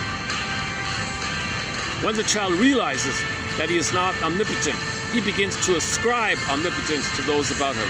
He does not, however, abandon the feeling of his own omnipotence or importance. Oh yeah, okay. Okay, one example of projection is the child feels like a king and a god, right? If that's crushed, then he covertly, in a closet, schizoid, secretly, he becomes a schizoid narcissist in the sense that if he idolizes someone on the outside, by doing that, he feels special and grandiose if he worships somebody. So idol worship. Oh, you're amazing, you're amazing. Okay, so when people have a tendency to hyper praise somebody, they feel like a king inside. By doing that, making up the idolizing someone, they're talking about themselves. So when someone goes on, oh, this man is the most amazing, this, the most amazing, that. Okay, translation, loop it back. I'm so special, I'm amazing, but I can't know it. So it's projected.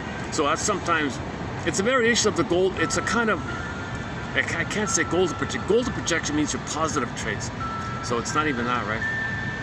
But if the only, okay, we need a new term here. Because it's not something about your authentic self. So whenever something about you don't want to admit, you say others have it, including narcissism.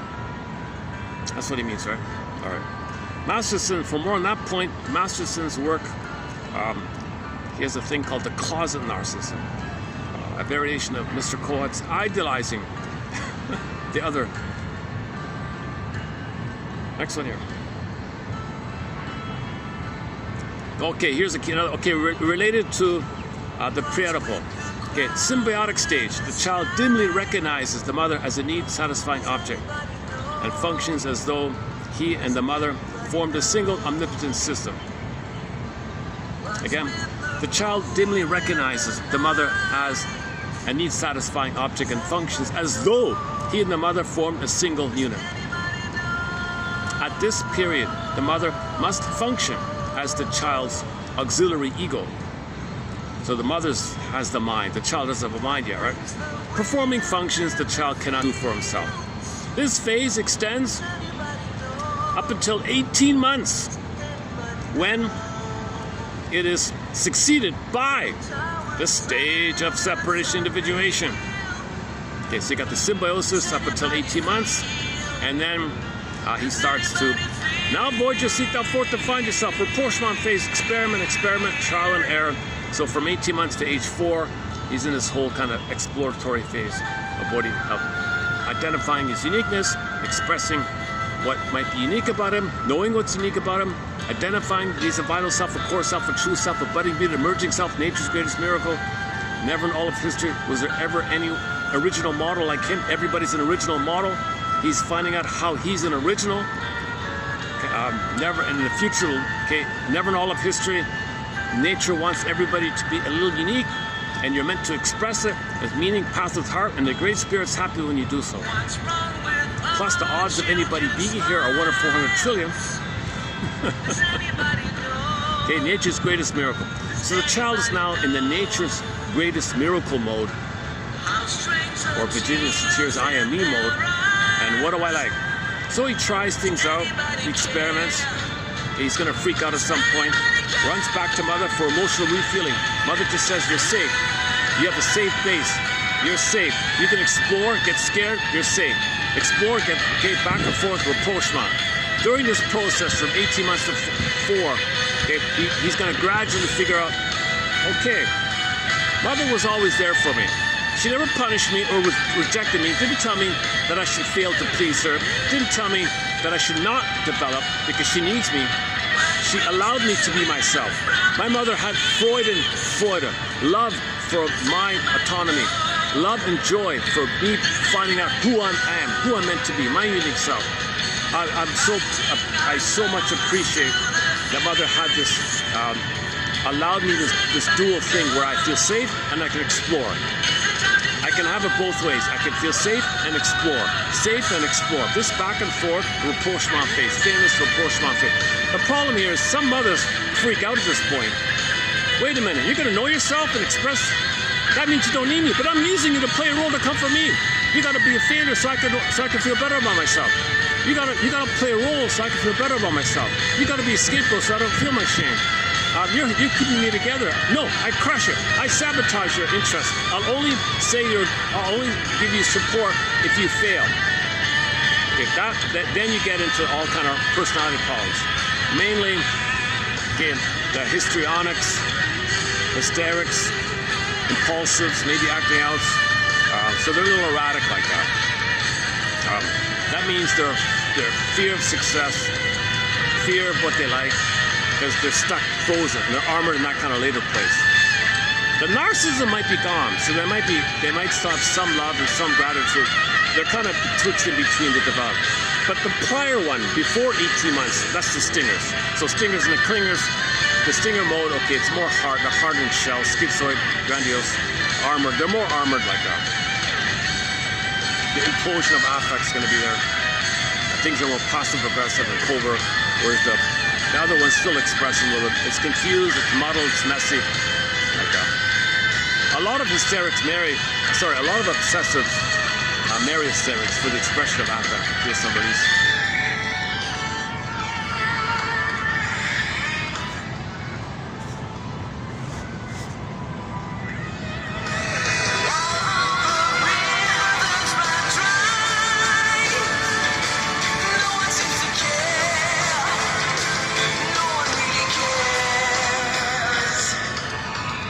I haven't been here over a month because it was getting so busy here. It was getting crazy busy. I just gave up on it. Every 10 minutes there was an interruption. Now I'm by accident I'm here again. It's actually not too bad. So let's see how this works. It's nice being outdoors, of course, right? Okay. Sorry. Okay. Okay, next one here. Okay, if the mother's love hungry, love starved, love craving onto the child regards the memory as the mother being a vampire. Baynes uses the expression parasitic vampirism in a special sense, namely that in a neurotic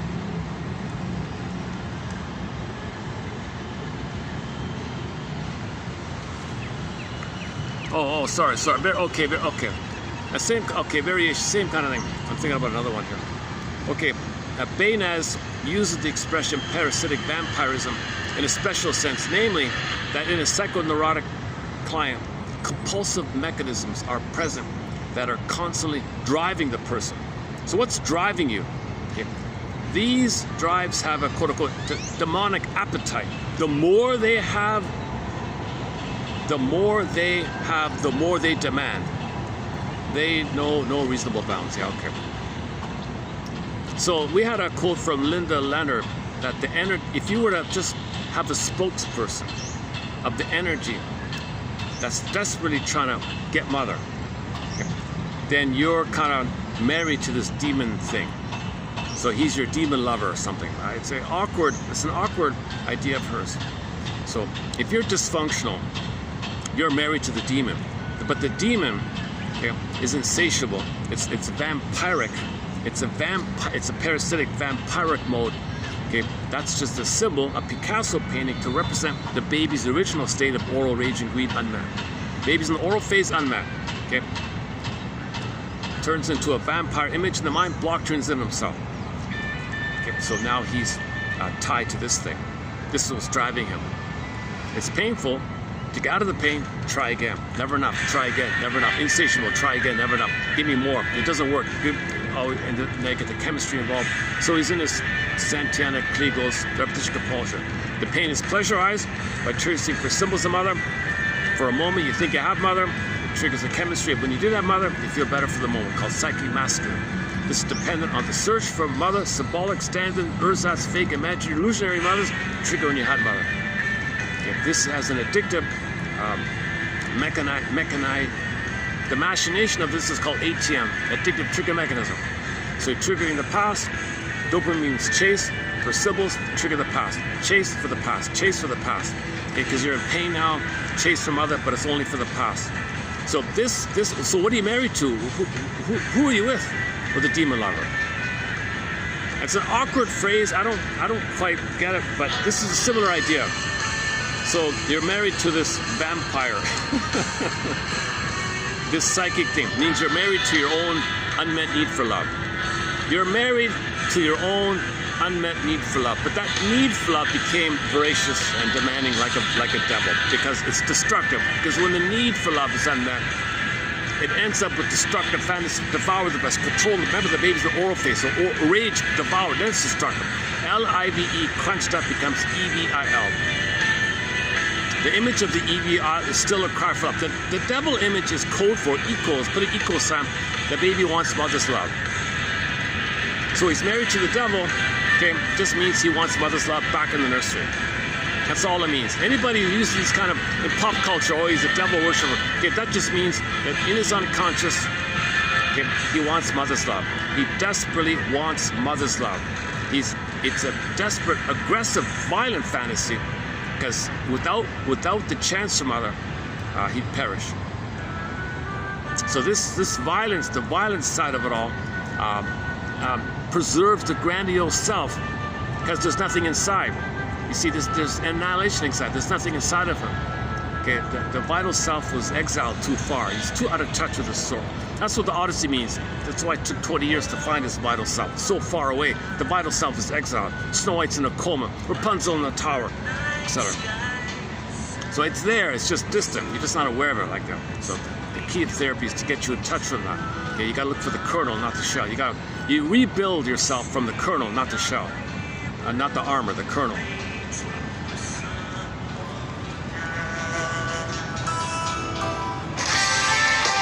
Looking for something else, looking for yourself. Okay, next one here. Acting out. What a great song, eh?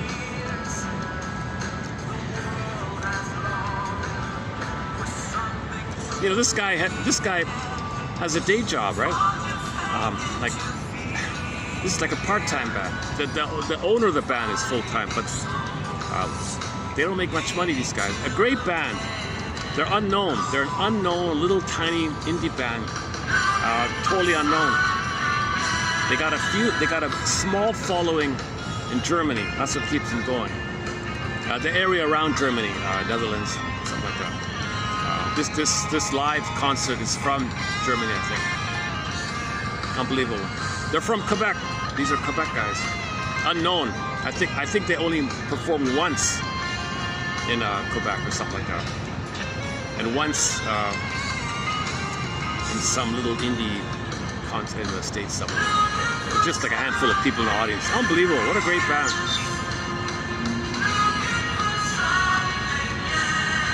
You see, rock and roll's a vicious game. He didn't cooperate with the system, so they made it difficult for him. I think. But he's got 8 albums out. 8 albums.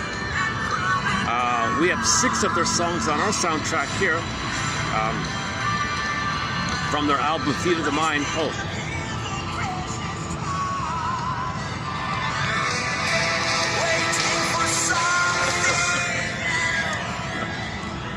Just hopping around, huh? From the album Feet of the Mind, a song called Inner Journey Part 1 of the Greed Process. Excellent song. A fun song, a fun love song is called How Do You Feel? How Do You Feel? How Do You Feel? This one is mostly instrumental. I'm playing here. Behind the Mirror is an amazing song, a great song, Behind the Mirror. It's the opening track to their most recent album, 2023, Redemption. By a great song about, like Twilight Zone. behind, like open the door, next stop, he means unconscious.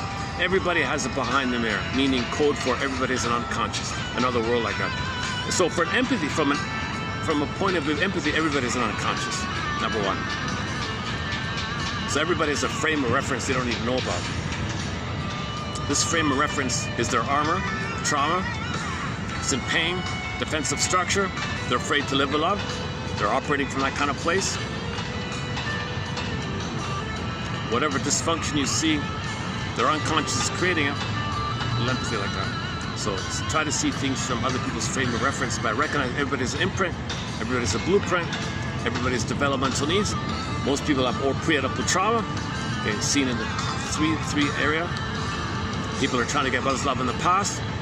People, and there's various manifestations of this struggle: schizoid, okay, grandiosity, the bully, passive-aggressive bullying. Okay. The more dramatic, the flamboyant stuff with the soap opera, the BPDs, hypochondria kind of thing, hysterics and as-ifs. Oh, you got the as-if area, pretending to have feelings, because you're supposed to have feelings. So that's the persona. You got a mask, social mask, roles you're playing. So just have the empathy about this. So everything's love or cry for love. If nobody says no to you, they're just protecting themselves. They're saying yes to their armor, not no to you. Yeah, Marshall Rosenberg says, nobody says no to you. They're only saying yes to their armor. I've got an armor. I only say yes to my armor. I don't say, because the armor means there's nothing inside. There's no vital self. There's no real self. There's no true self. So, man in the mirror, inside out, you want to heal yourself, you got to look in the mirror, the age of self-knowledge. Start with the comic, Psychoanalysis. Dark Horse Publishing, Psychoanalysis, the comic series, excellent start. And then go here, 1001, Windmills of Mind. Next definition here. Okay, let's go to acting out. Acting out, we hear this all the time. Acting out, uncontrolled release of impulses to gain relief from tension, often used pejoratively for bad behavior. Okay, so the emotions that are popping up, it might be in exaggerated storytelling, like soap opera, hysterical. So you're lying, you're making some colorful tall tales. It's not really real, it might be metaphorical. You don't know what you feel, you can't put words to it. See, that's the hysterical kind of thing. A lot of lying, a lot of craziness in their talk. That's the hysterical kind of one. The impulsive was, give me the bag of chips. Crunch, crunch. The acting out one is the behavior. It's the most destructive because it's behavioral. You're dealing with your emotions in a physical, some kind of action language way. It's called acting out. Now, if the acting out is imploded, you see, you can get it to paranoid, depressive, and OCD. And you get the covert paranoid. So you're acting out in a sneaky way, passive-aggressive way. Okay, complex. We hear the word complex a lot, right? Group or pattern of ideas and feelings often repressed in the unconscious, which influence behavior and thought. That's as clear as it gets. So we often hear like mother complex, huh? Any kind of complex. Okay, pre-adaptable. So complex, fill in the blank. Complex just means that in your unconscious, repressed, you've got a grouping of ideas around that influences your behavior. If a man has a mother complex, he's not gonna love. He's angry at his mother. He was rejected, so if he's a Don Juan version, he'll reject before he's rejected. He doesn't want to be rejected again, to not be put in the position of being rejected. He rejects first. So the Don Juan allures and rejects before he's rejected. So that's a mother complex. Don Juans have a mother complex. Peer Gynt's and Playboys and Peter Pans and Puellas, they all have a mother complex. They reject first to not be in a position where they can be rejected.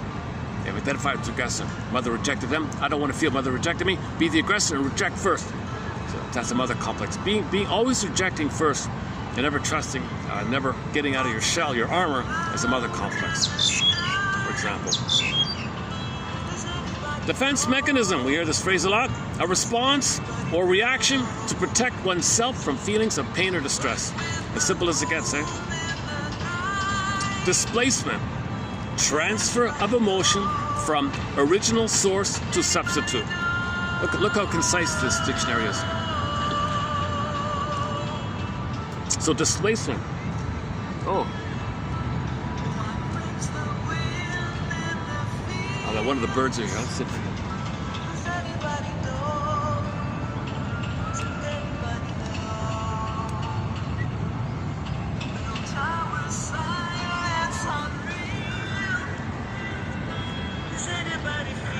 So the guy, first angry at his boss, comes home and kicks the cat, called displacement. The cat did nothing wrong.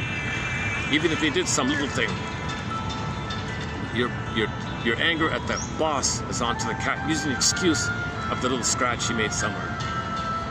Disproportionate, it's called mope beam. You did a little thing. Doesn't deserve to be hit, like that. In fact, the relationship gets worse when you displace. Okay, displacement's a major topic. Dysfunction, we hear this word a lot. State of operating badly as in a dysfunctional family where relationships are poor, broken, or causing personal distress. So in a dysfunctional family, the people are not happy. They're dysfunctional. People are in stress. The woman is passive-aggressive to the guy with the salt, the shoes, and the mail. He's distressed. And she doesn't care. Okay, family therapy. A form of group therapy in which the whole family attends together to look at distorted and disturbing patterns of communication and behavior that have contributed to the mental distress of one or more family members. Okay, so apparently, as I understand it now, one version of how things are is first the whole family comes in, so that the quote-unquote identified patient, they bring in the whole family so he can see that he's scapegoated by the family. Once he realizes that, oh my God, and how he contributes to the system, and how he provokes the others, and how he's part of the system, and he sees the dynamics of the family, and his identity is made by this family, and he gets this overview like that, then he says, okay, I get it now. I messed up here. Then he does individual therapy to face the pre-edible issue, the two people. Then after that, you can enter into the group, the three people area. Because the group is a world outside the two. So family, individual, group, right? So the progression is family therapy, individual therapy, and then group therapy. Group's like the father idea of the world outside the mother. And the two people is the world with the mother, and the family is just to get you started. The family therapy is just to get you started, to give you your first aha moment. Oh my God, I get it now. Then you start individual. See, people who jump, people who leapfrog, it doesn't work. People who jump into group therapy and they didn't resolve the one-to-one therapy, it doesn't work. You cannot resolve your one-to-one in the group, so the groups are dysfunctional. That's why many of these groups are scams, because the guy running it is siphoning vampire squid all their money and attention for himself. So he's exploiting the situation. And the rationalization is people get some benefits being in a group, but no one's feeling. You just feel a little better like that. But you're addicted. You might become addicted to it. Here's a new one. If somebody... Okay, here's a new one. I never heard this one before. Knights move thinking. So in chess, the move is like, what is it? Two up, one across, right? So how'd that happen, right? So it's a little confusing, right? Some people make these odd leaps. How'd you get to there? like in chess, how did the knight get to there? So some people who don't want to, some people communicate in a very confusing way. You have night move thinking, don't you? You've got some very interesting night move thinking. I've never heard it before. This is an old, antiquated phrase here. Knights move thinking. Train of thought which lacks logical association between parts. Okay, schizophrenic, word salad. I mean, in chess it makes sense, but in regular life, there's a ballpark idea.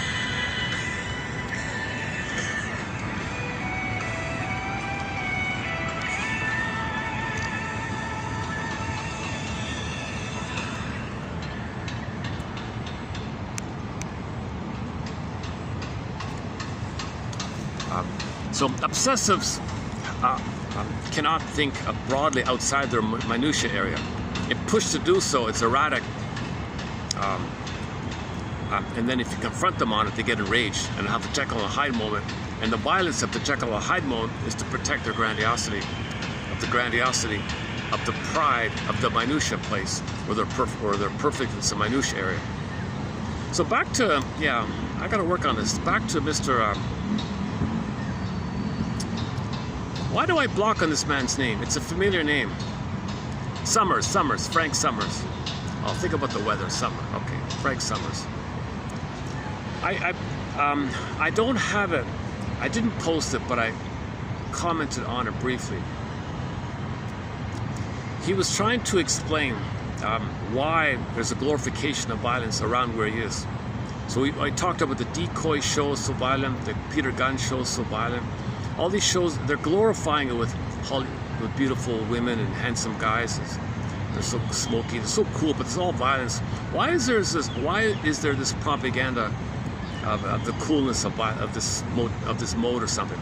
Well, if a lot of people have a narcissistic thing, to protect that armor, violence protects it as a defense against the emptiness inside. So a lot of people feel empty inside and they have a grandiose shell. Violence is to protect the grandiose shell, and their slogan is offense is defense. Okay, from a psychological point of view, narcissists are cynical and they're aggressive, like violent, and their verbal violence, right? Verbal abuse. Yeah, that's their defense. They're protecting their armor because they don't want nothing to get through. They're hyper vigilant, to be 24/7 cynical, to not let any kind of trust or vulnerability or tenderness or to see anything good out there. So they want to see. So they're very envious to see goodness damaged because they can't recognize vulnerability. So that's why we're destroying the planet. We feel empty inside. We're destroying the planet because seeing goodness gives us the pain that we need the goodness. So to not feel the pain that we need the goodness, we're destroying the planet. Can you believe it? So now you have this whole dynamic of, which side wins? Well, the one you feed. Which wolf wins? The one you feed. So feed the age of awareness versus the age of ignorance, I guess. So.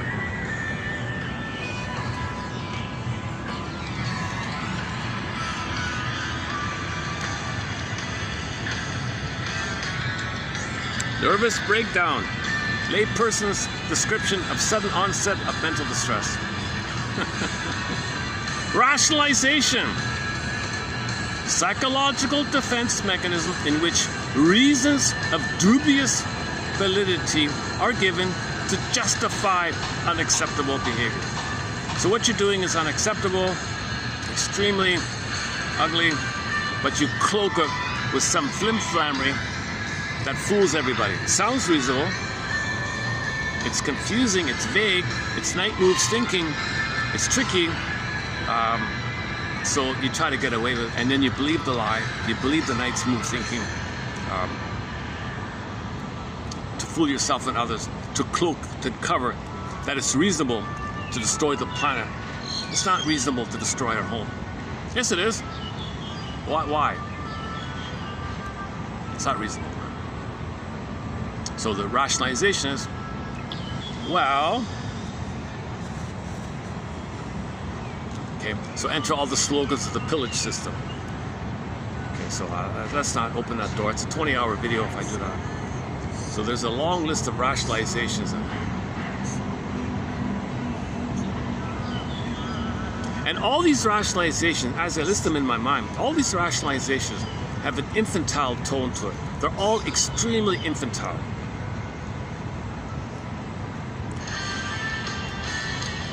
Okay, one more here, right? Oh, two more here, okay. Oh, three more. Schizoid, okay, we heard the word schizoid a lot, right? Schizoid personality. Characterize the schizoid personality pattern, or somebody with a secret schizoid. There may be a superficial, veiled, cheesy charm over it, but underneath it's schizoid, right? Schizoid, either schizoid proper or a hidden schizoid. Okay, but this way, if somebody's a schizoid, it's just on the table schizoid, or just hidden schizoid, called secret schizoid. Masters calls it secret schizoid. Anyway, schizoid, a personality disorder characterized by emotional coldness, absence of tender feelings, and withdrawal.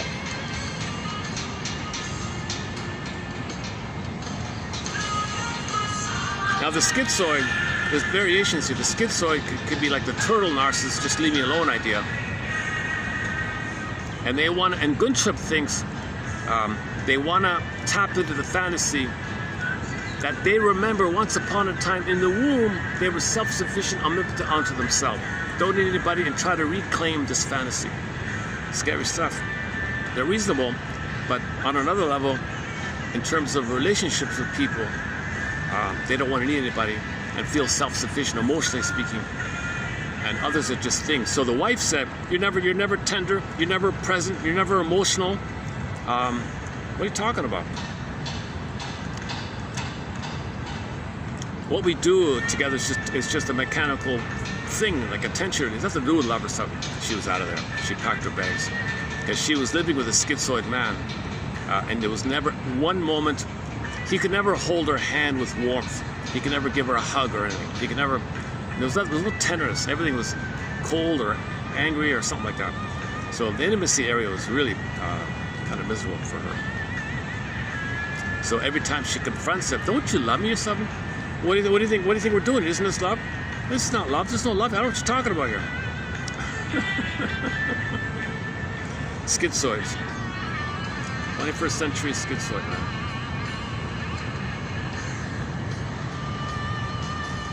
But people with violent personalities, they have a schizoid core, an empty core. They're empty inside. Schizoid means empty. There's a turtle. Now the behavioral, the lifestyle they have can vary, but the commonality of schizoid personality is the schizoid issue. So of course narcissists are schizoids, and antisocials and bullies, and diagos and psychopaths. Of course they're all schizoids. And in the psychopathic mode is the only homeostasis is envy. To see goodness wrecked. That's their homeostasis. Because they feel empty, they don't want to see value out there. They're anti-value. So then you could say they're married to the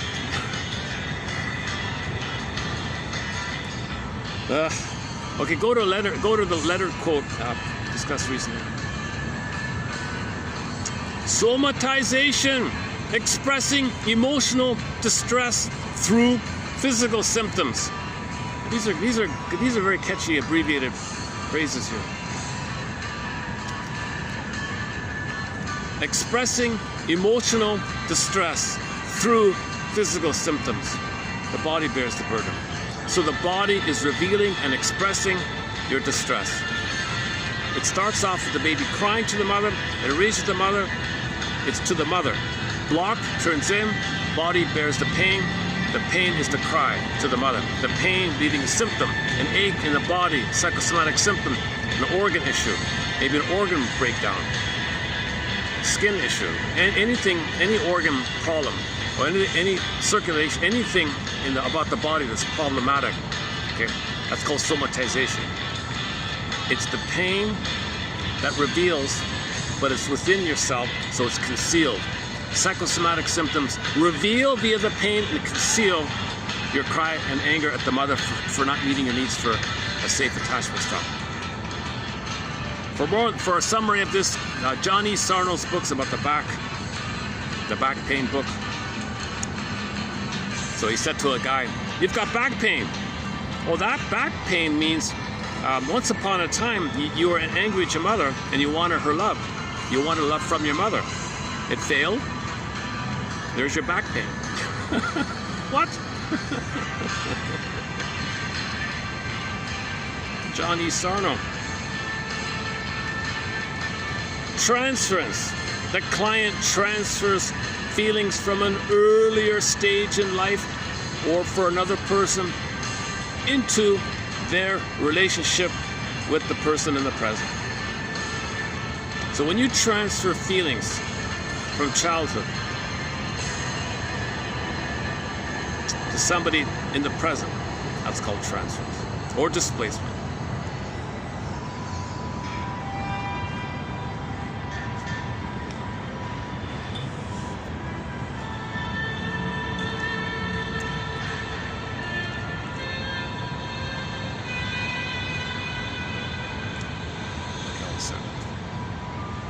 What time is it?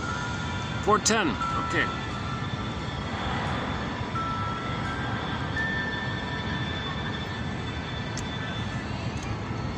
I got up very early to do some errands and things didn't work out, so I'm kind of like a little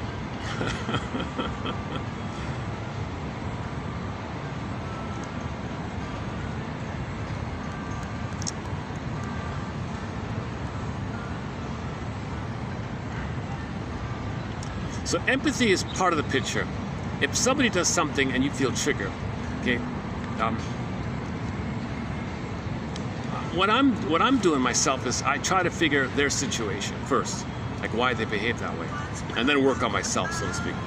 So I remind myself that whatever they're doing is their trigger.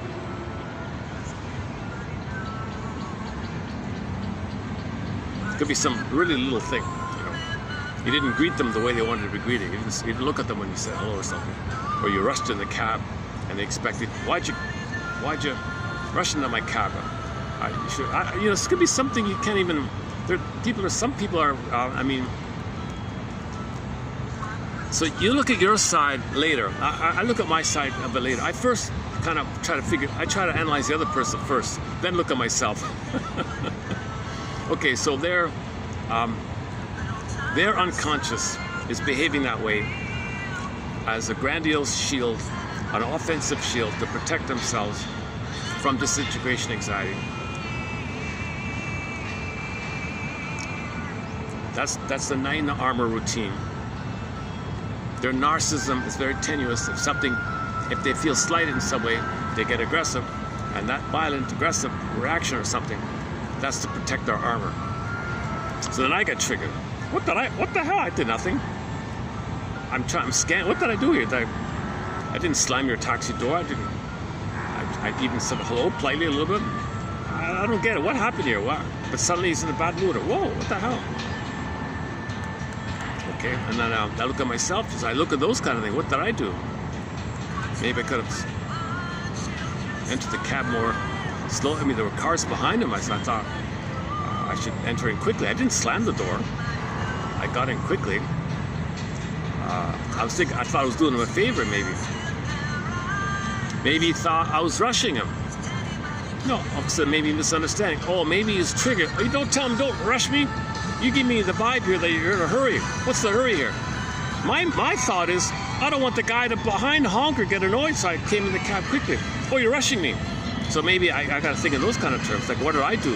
Like, and then, so you do both sides. You try to shrink the other person and think about your contribution of what caused the trigger.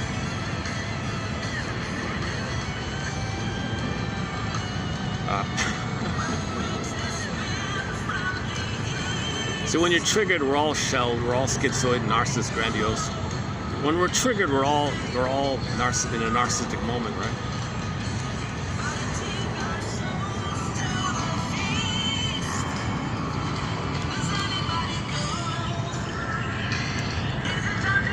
Okay, in the pipeline, should I do this next one here? Also from this morning, in the pipeline, coming up in 3032. I originally dismissed this, but I'm thinking maybe it's worth looking at. So I'm experimenting with whether or not to include this in a future video. So I have this tentatively in the wings, this bit about how when you share some upset with your friend, and your friend's reaction is they mean well, but when they say, there, now, get over it, what's wrong with you? When they get over it, they mean well, maybe.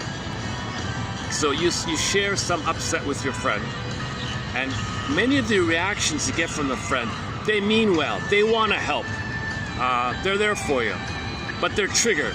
And the thing they say is from their triggering kind of point of view. So he tries to look at that a bit. So for example, okay, so one lady at the office was barked at by the manager in front of everybody. She made a mistake, she goofed up, she was supposed to do something, but some other things came up which she thought took priority, so she never got around to the thing that was requested of her. The manager said, "Where's that thing I requested?" And then he shouted at her in front of everybody and called her names because she didn't get the thing done. And she was trying to explain about the emergencies that came up, and he cut her off and insulted her. So she was very distraught by this kind of thing. So she said to her friend, friend, I need someone to talk to here. Her friend is named, what's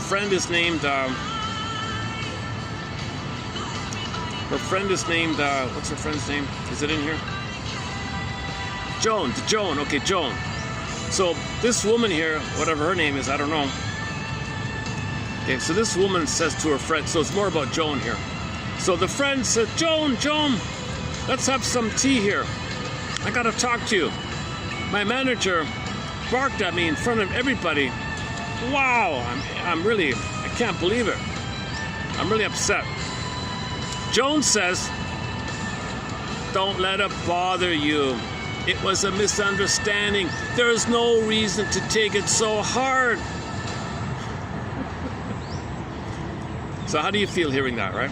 So if you're upset and your friend says to you, oh, don't let it bother you. It was a misunderstanding. There's no reason to take it so hard. A part of you cringes, right? There's a cringe factor here. So what's going on here with the cringe? Well, inside Joan, the woman who said this, Joan has an inner critic. Okay, she calls this simply the judge, right? Like the bad judge, she just says the bad judge, good judge, bad judge. So the inner critic is the bad judge. So she just says it. The context here is when they say here Joan's judge in the mind, she means the inner critic. Okay, Joan's judge. Maybe I should just say inner critic. Yeah, okay, Joan's inner critic is uncomfortable. Joan's inner critic was uncomfortable with her emotion. And the judge, Joan and this judge, the judge was attempting to avoid discomfort by denying her friend's feelings and minimizing the incident. Get over it, don't bother you, minimize, deny, it's nothing. Okay, that's a way for Joan to not feel it herself, right? Okay, now she does it first, second person. Don't let it bother you. It was a misunderstanding. There's no reason to take it so hard, unquote. Joan's judge is uncomfortable with your emotion and is attempting to avoid discomfort by denying your feelings and minimizing the intent. Okay, this is like the voice to the reader kind of thing. Okay. Another example, Joan says to her friend, oh, how awful! You must be devastated by this, you poor thing. I feel so sorry for you. Aww. So how would you feel if you're upset? You shared your upset with your friend, and your friend said to you, how awful! You must be devastated, you poor thing. I feel so sorry for you. Again, you cringe, right? There's a cringe factor here. Well, Joan's judge, the inner critic in Joan, her judge, is assuming that you are incapable of getting your needs met. Her judge is projecting self-pity onto you in the form of sympathy. So in the guise of sympathy,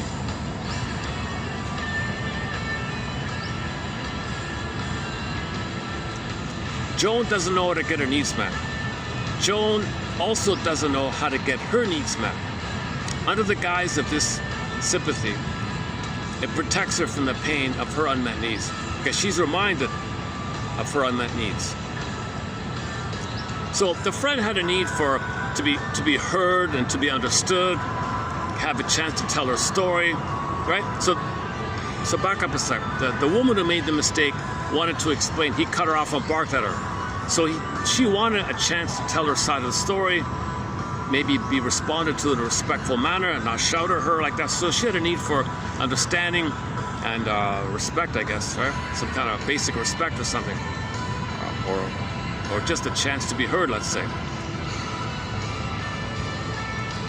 Okay, next one here. So Joan says, oh yeah, oh wow, that's awful. Okay, here's what you can do. Here's what you can do, buddy. Go in early, or badata. Go in early and finish the work. Then admit to your manager that you slipped up and let him know you won't forget his requests in the future. How's that? Is that good? So how would you feel? So you told your friend the story, and your friend said to you, here's what you can do. Go in early and finish the work, then admit to your manager that you slipped up and let him know you won't forget his request in the future. It's not too bad, but there might still be there's a twinge of something's missing, right? It's the better one of the three so far, right? Her judge sees you as incompetent and defective and is giving you advice to fix it. Okay, so this is like a fix-it mode, I see. So Joan is in fix-it mode. Let's fix it. Go in early and fix it. It's good advice. I think Joan has good advice. It's a very good advice. Okay, next one here. Okay, so repeat, right? So the woman didn't do what she was asked because emergencies propped up, things got in the way, she got distracted, couldn't get around to it, and she thought it wasn't that important anyways. The manager barked at her, embarrassed her, shouted at her, and humiliated her in front of everybody over this thing. She tells her friend. The friend says, it's important to get top priority work done on time. How would you feel? How would you feel if your friend said that? How would you feel if your friend took this moralistic stance, right? Her judge, Joan's inner critic, has taken a moralistic stance, evaluated your actions as bad, and chosen to correct you. Whoa. With friends like that, huh?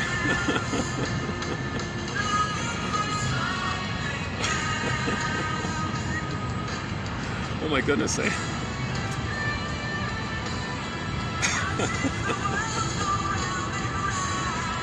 Okay, we got two more here. The last one's my favorite. Hang in there. Wait for the last one. The last one's something I might do. Oh, three more here.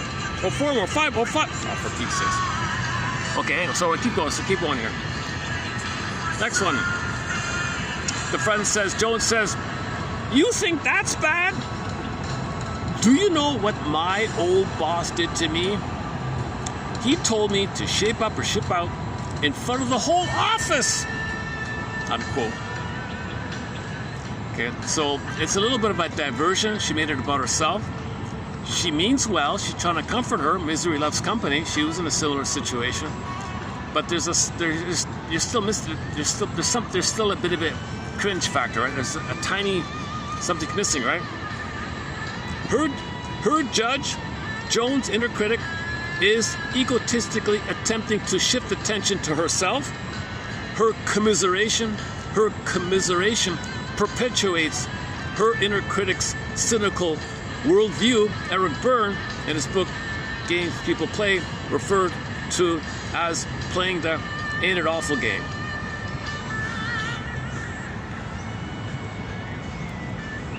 Okay, anyways, it's about her, but she made it about herself, right? So the friend complained that the boss barked at her. Oh yeah, I had a worse. What about me? I had a much worse situation. So you feel something missing, right? Okay, next one here. Joan says, what's her name? Is it Joan? Okay, the friend says, didn't you understand the importance of what he wanted? How could you forget? Have you done things like this before? Ooh. Why didn't you stay late and finish him? Unquote. Joan's judge, the judge inside Joan, the inner critic inside Joan, is questioning you to expose what is wrong with your thinking and your behavior. Again, with friends like the similar idea, right? Moralistic kind of. Okay, next one here. Joan says, I can see why he'd be upset. I can see why he'd be upset. So Joan is the manager's friend, right? I can see why he'd be upset. Managers need to be able to count on employees to carry out their requests. Again, there's a cringe factor here. So she's trying to say, have empathy for the boss, but later have empathy for the boss. First deal with your friend here, and first deal with the here and now thing. She's in pain, right?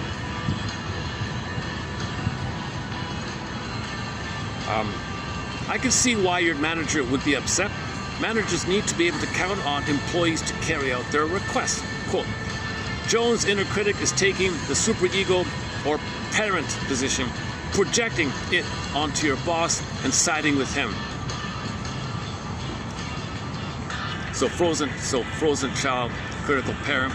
Frozen child, freezing parent. Freezing parent means critical parent, frozen child, criticized child. So you got the model of PAC, Eric Byrne. Okay, criticized child, frozen child. Okay.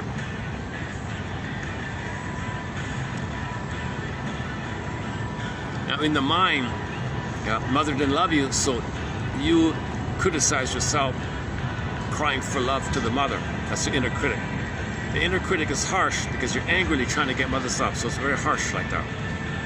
That's the parent, believe it or not. The parent is the inner critic.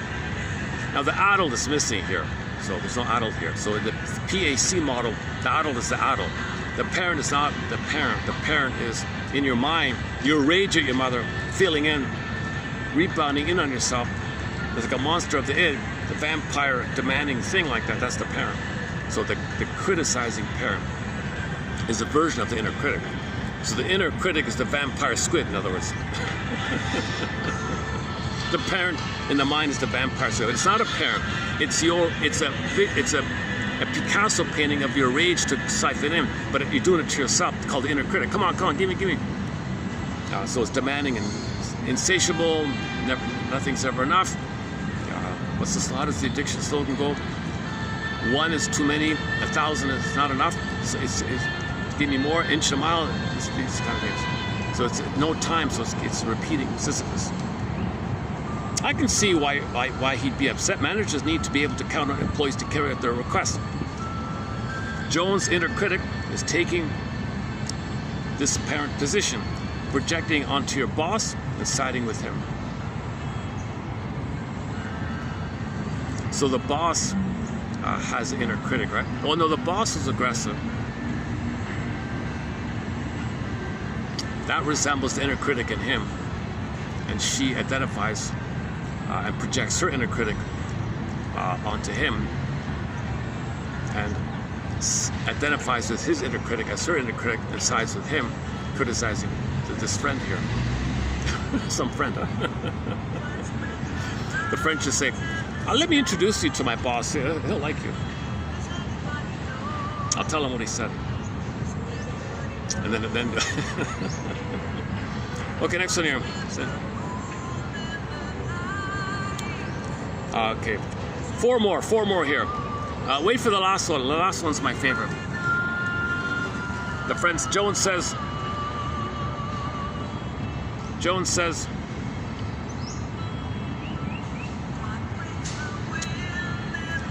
you're really bringing this up to make a statement about the company's leadership, aren't you? Joan's inner judge has judged your motivation to be bad and thinks you are keeping it from him. So she's upset by the boss barking at her. Yes, she made a mistake. And the friend says, what you're really doing is making a statement about the company's leadership. Okay, next one. Joan says, you're upset. Oh, here's the last one. Oh, sorry. Okay, here's the last one. Here's my favorite one. Yeah, okay. I laugh because this is something I might do. This is something that I kind of might do. Now I realize, don't do this. Joan says,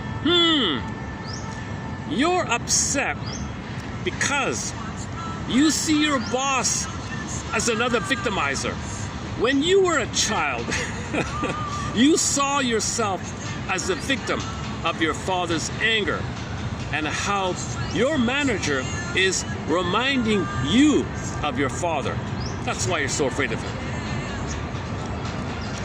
Her judge is judging you negatively and hiding her judgment behind the mask of a psychological explanation.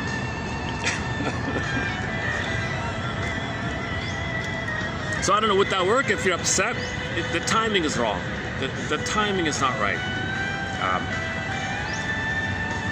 So I see, so he reminds you of your father. You're recreating your father shouting at you. You provoked him to shout at you. You were scared of your father. You're scared of him. You're now scared of him. You were scared of your father. He reminds you of your father. You recreated the past. How'd it go? You're upset because you see your boss as another victimizer, i.e., a reliving, an emotional reincarnation of your father. When you were a child, you saw yourself as a victim of your father's anger, and now your manager / father is reminding you of your father. That's why you're upset. It's hard to resist that one because there's some truth to it, given the quote we just read by Fireside. So did she not follow through to provoke the boss to shout at her? And was it the case? Was it the case that her father shouted at her? So she might be valid in a way, but the timing is wrong. So the conclusion is, in each of these attempts, Joan was trying to help. Unfortunately, her inner critic took over. She didn't know how to listen effectively, and therefore probably didn't help you feel better, didn't help her feel better. Some of her attempts may have left you feeling worse. Your hope for being understood was not met. How about this instead? Let's imagine Joan listens to you and the following takes place. Joan says, "Boy, that sounds like a rough experience." Pause. The friend says, Yeah, man. Were you upset when he spoke to you like that? Pause. I was very embarrassed when he said that in front of the others.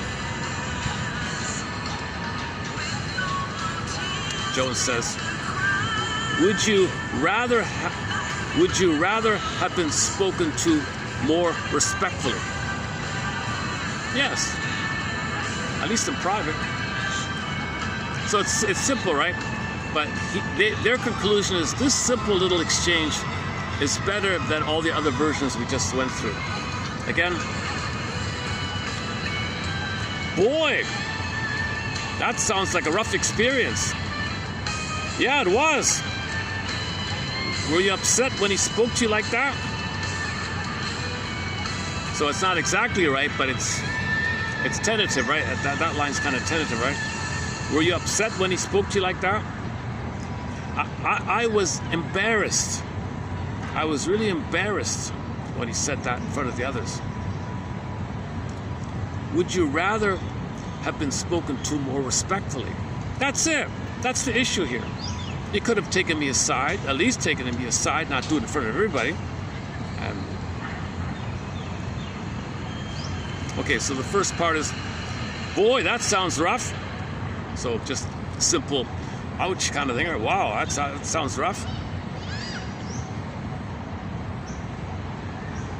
Okay, as a quick follow-up to this last one here, let me jump to another one. Hang on. If I have it here, hang on a second.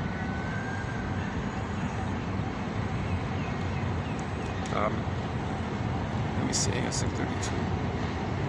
Maybe I don't have it. Hang on.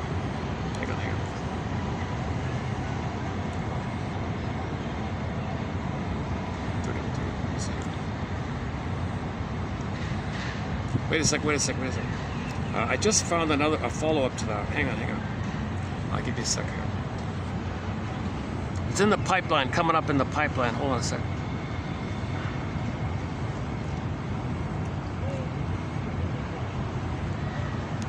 Oh yeah, okay.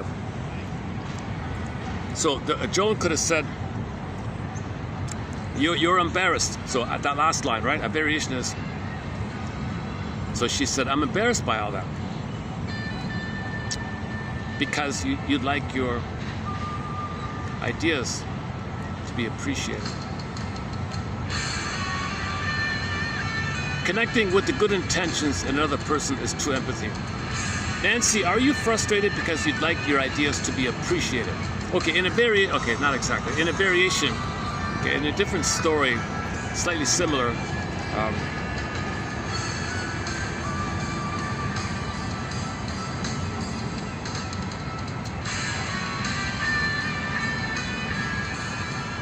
Nancy had some ideas, and the boss brushed her off, and she was upset. The friend said, Nancy, are you upset because you'd like your ideas to be appreciated?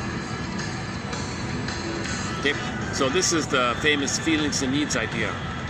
The need was to be heard, recognition, sharing your ideas, a chance to voice your ideas, and when that need is not met, you might be embarrassed, sad, scared, upset. So in her case, she was upset because her need to be heard wasn't met. So this is the famous NBC book, Nonviolent Communication, Marshall Rosenberg. He's on YouTube with the giraffe and the jackal puppets. So giraffe, ears turn in. Okay, identify your unmet need and the feeling. So that's self-empathy, self-compassion. Giraffe, ears turn out for others. Okay, your need to be heard wasn't met, that's why you're frustrated. Are you frustrated because your need to be heard wasn't met? So a little empathy. But before you can put the jackal, the giraffe, before you do that, you got to identify that the jackal ears are on. That's what we read earlier, the list there. That's the jackal stuff. Oh, moralistic, what's wrong with you? Bosses depend on their employees. Something wrong with you? Why didn't you do it? So that's the jackal stuff. So identify the jackal stuff. Oh, hold the phone here. Let me put the giraffe for myself and for others. Like that. Nancy, are you frustrated because you'd like your ideas to be appreciated? Hell yeah, that's true, that's true. Connecting with the good intentions. Okay, the unmet need is your intention. Your intention, your positive intention. You had a need, you're looking for your need to be met. And it's just, you're living it again. Ultimately, you got to trace it as a childhood pattern you're reliving. But in the here and now, you just focus on the here and now, and then link it to the past. That it's a pattern that you have, and you learn the past, and that's why you're experiencing now. You have a pattern. Okay, so you have, okay, point number one, you have, is there a point?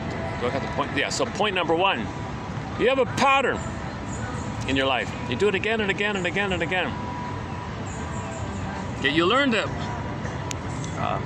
You learned another point. You learned it back then. And the third point, the gold, that's why you're doing what you're doing now. So it's a triangle, 3 points. Psychology has numerous 3-point models, right? Pattern, when did it begin? And now example. You're reliving something, that's the pattern. When did it begin? And to catch an example of your reliving. Okay, Eric Byrne, right? The goal is the adult, right? The goal is the adult, but most people don't have the adult. That's the embodiment, the sense of self. Okay, that's a developmental achievement to have your vital self, your core self, your real self, your embodiment, so the feminine, the beingness, the embodiment, the sense of self. That's the adult. That's missing, it's empty. Then you're operating from the flip-flop of the frozen child, criticized child, freezing parent, criticizing parent, and the imagery is monster and frightened child or exiled child, wounded bird, and there's a monster attacking you in the fairy tale. Myth for inner life. Behind the mirror. Next stop, Twilight Zone. How we doing? 440. Why don't we just take a little, let me just take a little musical break here. 1 second.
was just thinking during the break, I wonder how moralizing I come across.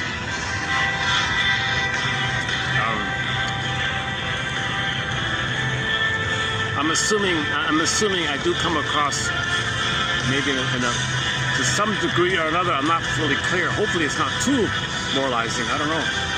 Maybe it is. Things are kind of amplified in video form like this, right? Things are kind of, I don't know, for some reason, with the distance and the fantasy factor, things get a little more.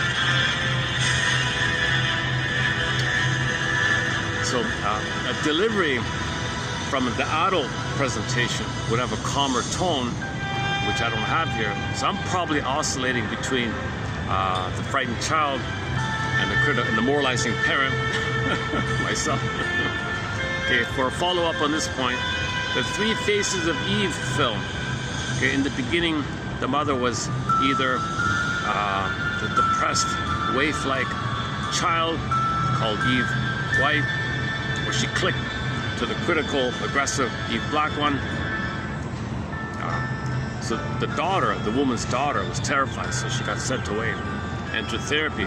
She's neither. It's a developmental trauma, either or. That's why they call it black and white thinking, either or, like black or white, opposite. So you got to find the gray area. So after 3 years, she found the gray area called Jane. So she became Jane. Her natural, the rebirth was Jane. She's not Eve. So the Eve, quote unquote, died, the death of the old way, birth, new life, rebirth, she was Jane. So Jane is the, when you reclaim who you're meant to be, when you resolve the either or thinking, to get it to both and. So Jane represents both and. Then the daughter came back. Mother, I love it when you're Jane. Please don't go back to the other two. You scare me on the one area and you press me in the other area. When you're Jane, I feel relaxed and I can be myself. Please, Mother, please stay as Jane. Please be. Play the song Jane. Copyright the song. So therapy is about resolving the either or to both and. Once you get to both and, then the pin pops out, the thorn is lifted, you can resume development. Either or thinking is the juggle and you're frozen in the past, armored in the past. Both and releases the armor and you can be like a... you have the connection to your quote-unquote vital self, real self, core self, true self, embodied self. Okay, your soulful self, your embodiment, so you feel alive like that. It's the inner metal versus the outer metal, right? Like it's so-called iron, irons versus it's like an iron jar. Your inner core metal like that. People confuse it. People think if they're shelled, that's the metal. That's protecting your emptiness. It's a different quality like that. One's called defensive living, survival living, jungle living, okay, I'm afraid living, armor living, violent living, that versus the embodied place. The quote-unquote more human side of being human. Does anybody know? Does anybody know? That's easily expressed with Mr. Adler's phrase about you need a body to have emotions. Bodily commotions are emotions. So if you're feeling your primary feelings, that's just your body. So I feel that for am. The sensations of the fear, anger, stress, shame, anxiety, all that's considered affect. But the primary feelings are the more pleasurable, including sadness, the regular range of feelings about loving and living. But if it's just jungleism, that's one area, survival range. And the feeling place, the mammal place, the embodiment, like love and affection and tenderness. So if the schizoids have a taboo on that, right? So that's the survival place, shelled off.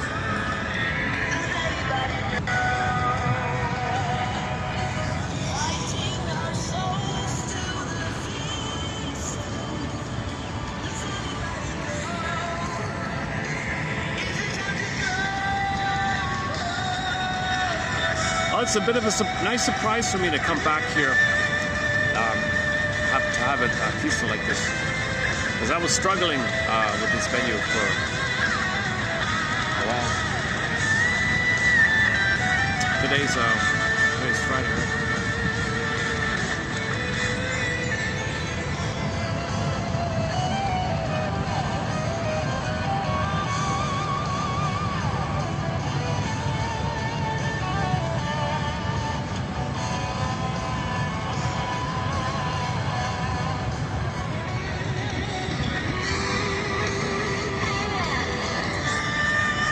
Well, I crammed in 3 pages today. I hope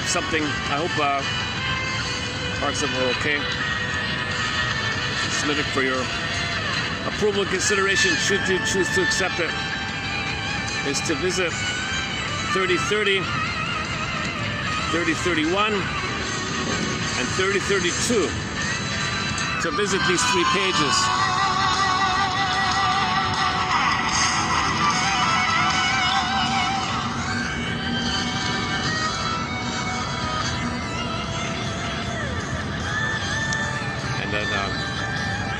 And use whatever catches your interest as a springboard.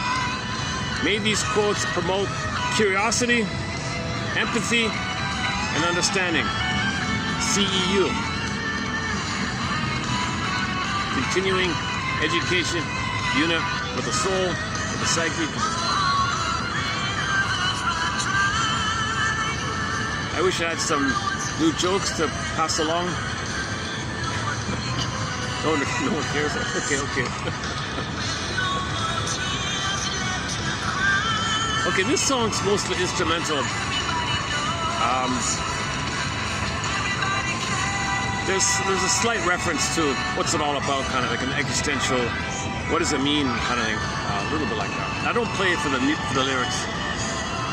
For the lyrics, we play the core 4 from this band. Behind the Mirror, Inner Journey Part 1, one called Chameleon Man, and an interesting one called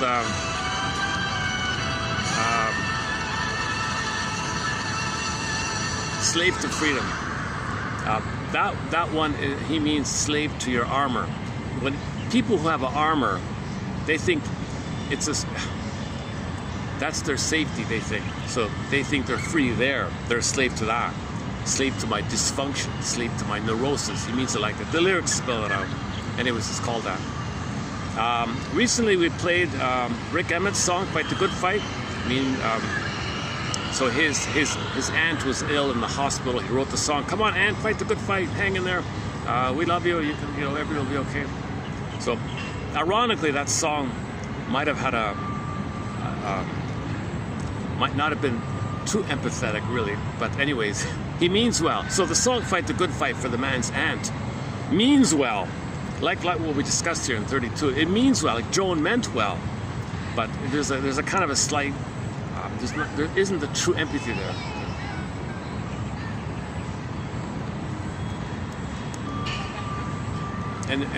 Anyways, but if we take it out of the context of the inspiration of the song, or just how it's generally understood, fight the good fight means look inwardly. That's the good fight. Find your authentic self. That's the good fight. Face your lies. That's the good fight. Face your rationalizations. That's the good fight. Face how you're dysfunctional. That's the good fight. Face how you're neurotic. That's the good fight. Face why you say these critical things all the time. That's the good fight. Face why you're moralistic. That's the good fight. He means it like that, so fight the good fight. That's the only fight. Look inside your head, he said. Look inside your mind. Look inside yourself. A song by the singer Tiana, I Pity the Child, recently played. I Pity the Child, great song. One by the folk singer Stemmel, something, Lucy Stemmel, called, what's it called again?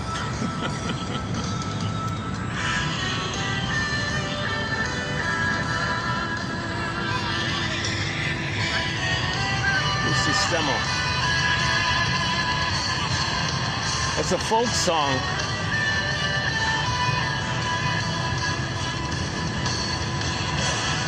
Oh, it isn't true. Yeah, okay.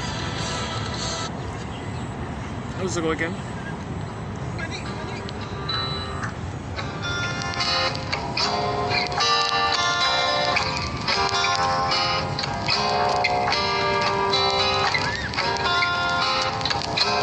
Oh yeah, okay. It isn't true, yeah. So when she was a kid, the parents said all these critical kind of things. Now she grows up and said, what they said wasn't true. It isn't true what they said. When I was young, they told me growing up is easy. It comes all by itself, so naturally. Oh, but look at me now, and damn your good luck stories. If this is all there is, then just let me be. It isn't true, it isn't true. I found out, I know the truth. Thank you for your lies, but where do I go from here? Yeah, Arrested Development. Where do I go from here? You know, Mother, you said all these things. It's not true, you know. Now I'm stuck. Where do I go from here? Yeah, okay, Lucy Stemmel.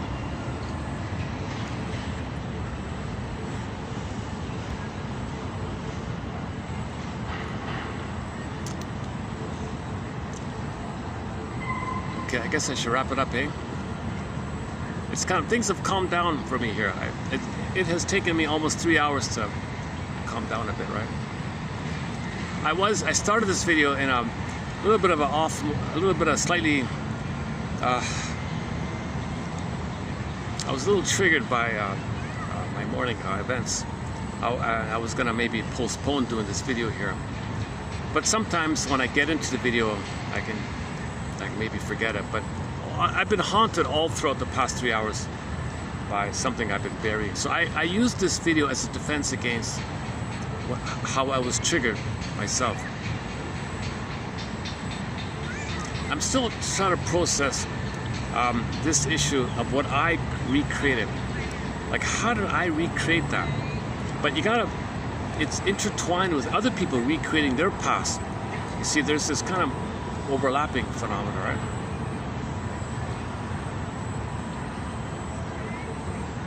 And then it taps into each other's unmet fusion.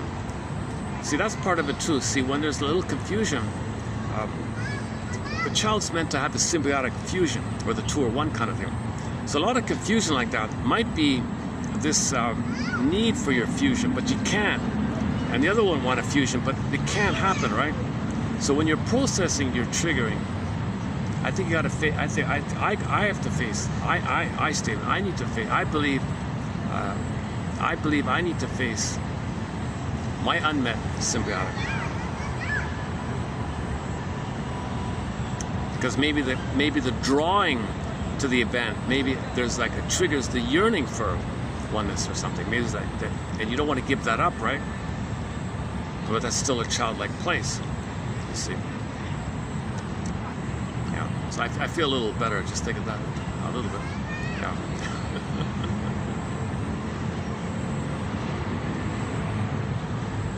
Where do we go from here? I learned to go to school and get a good education.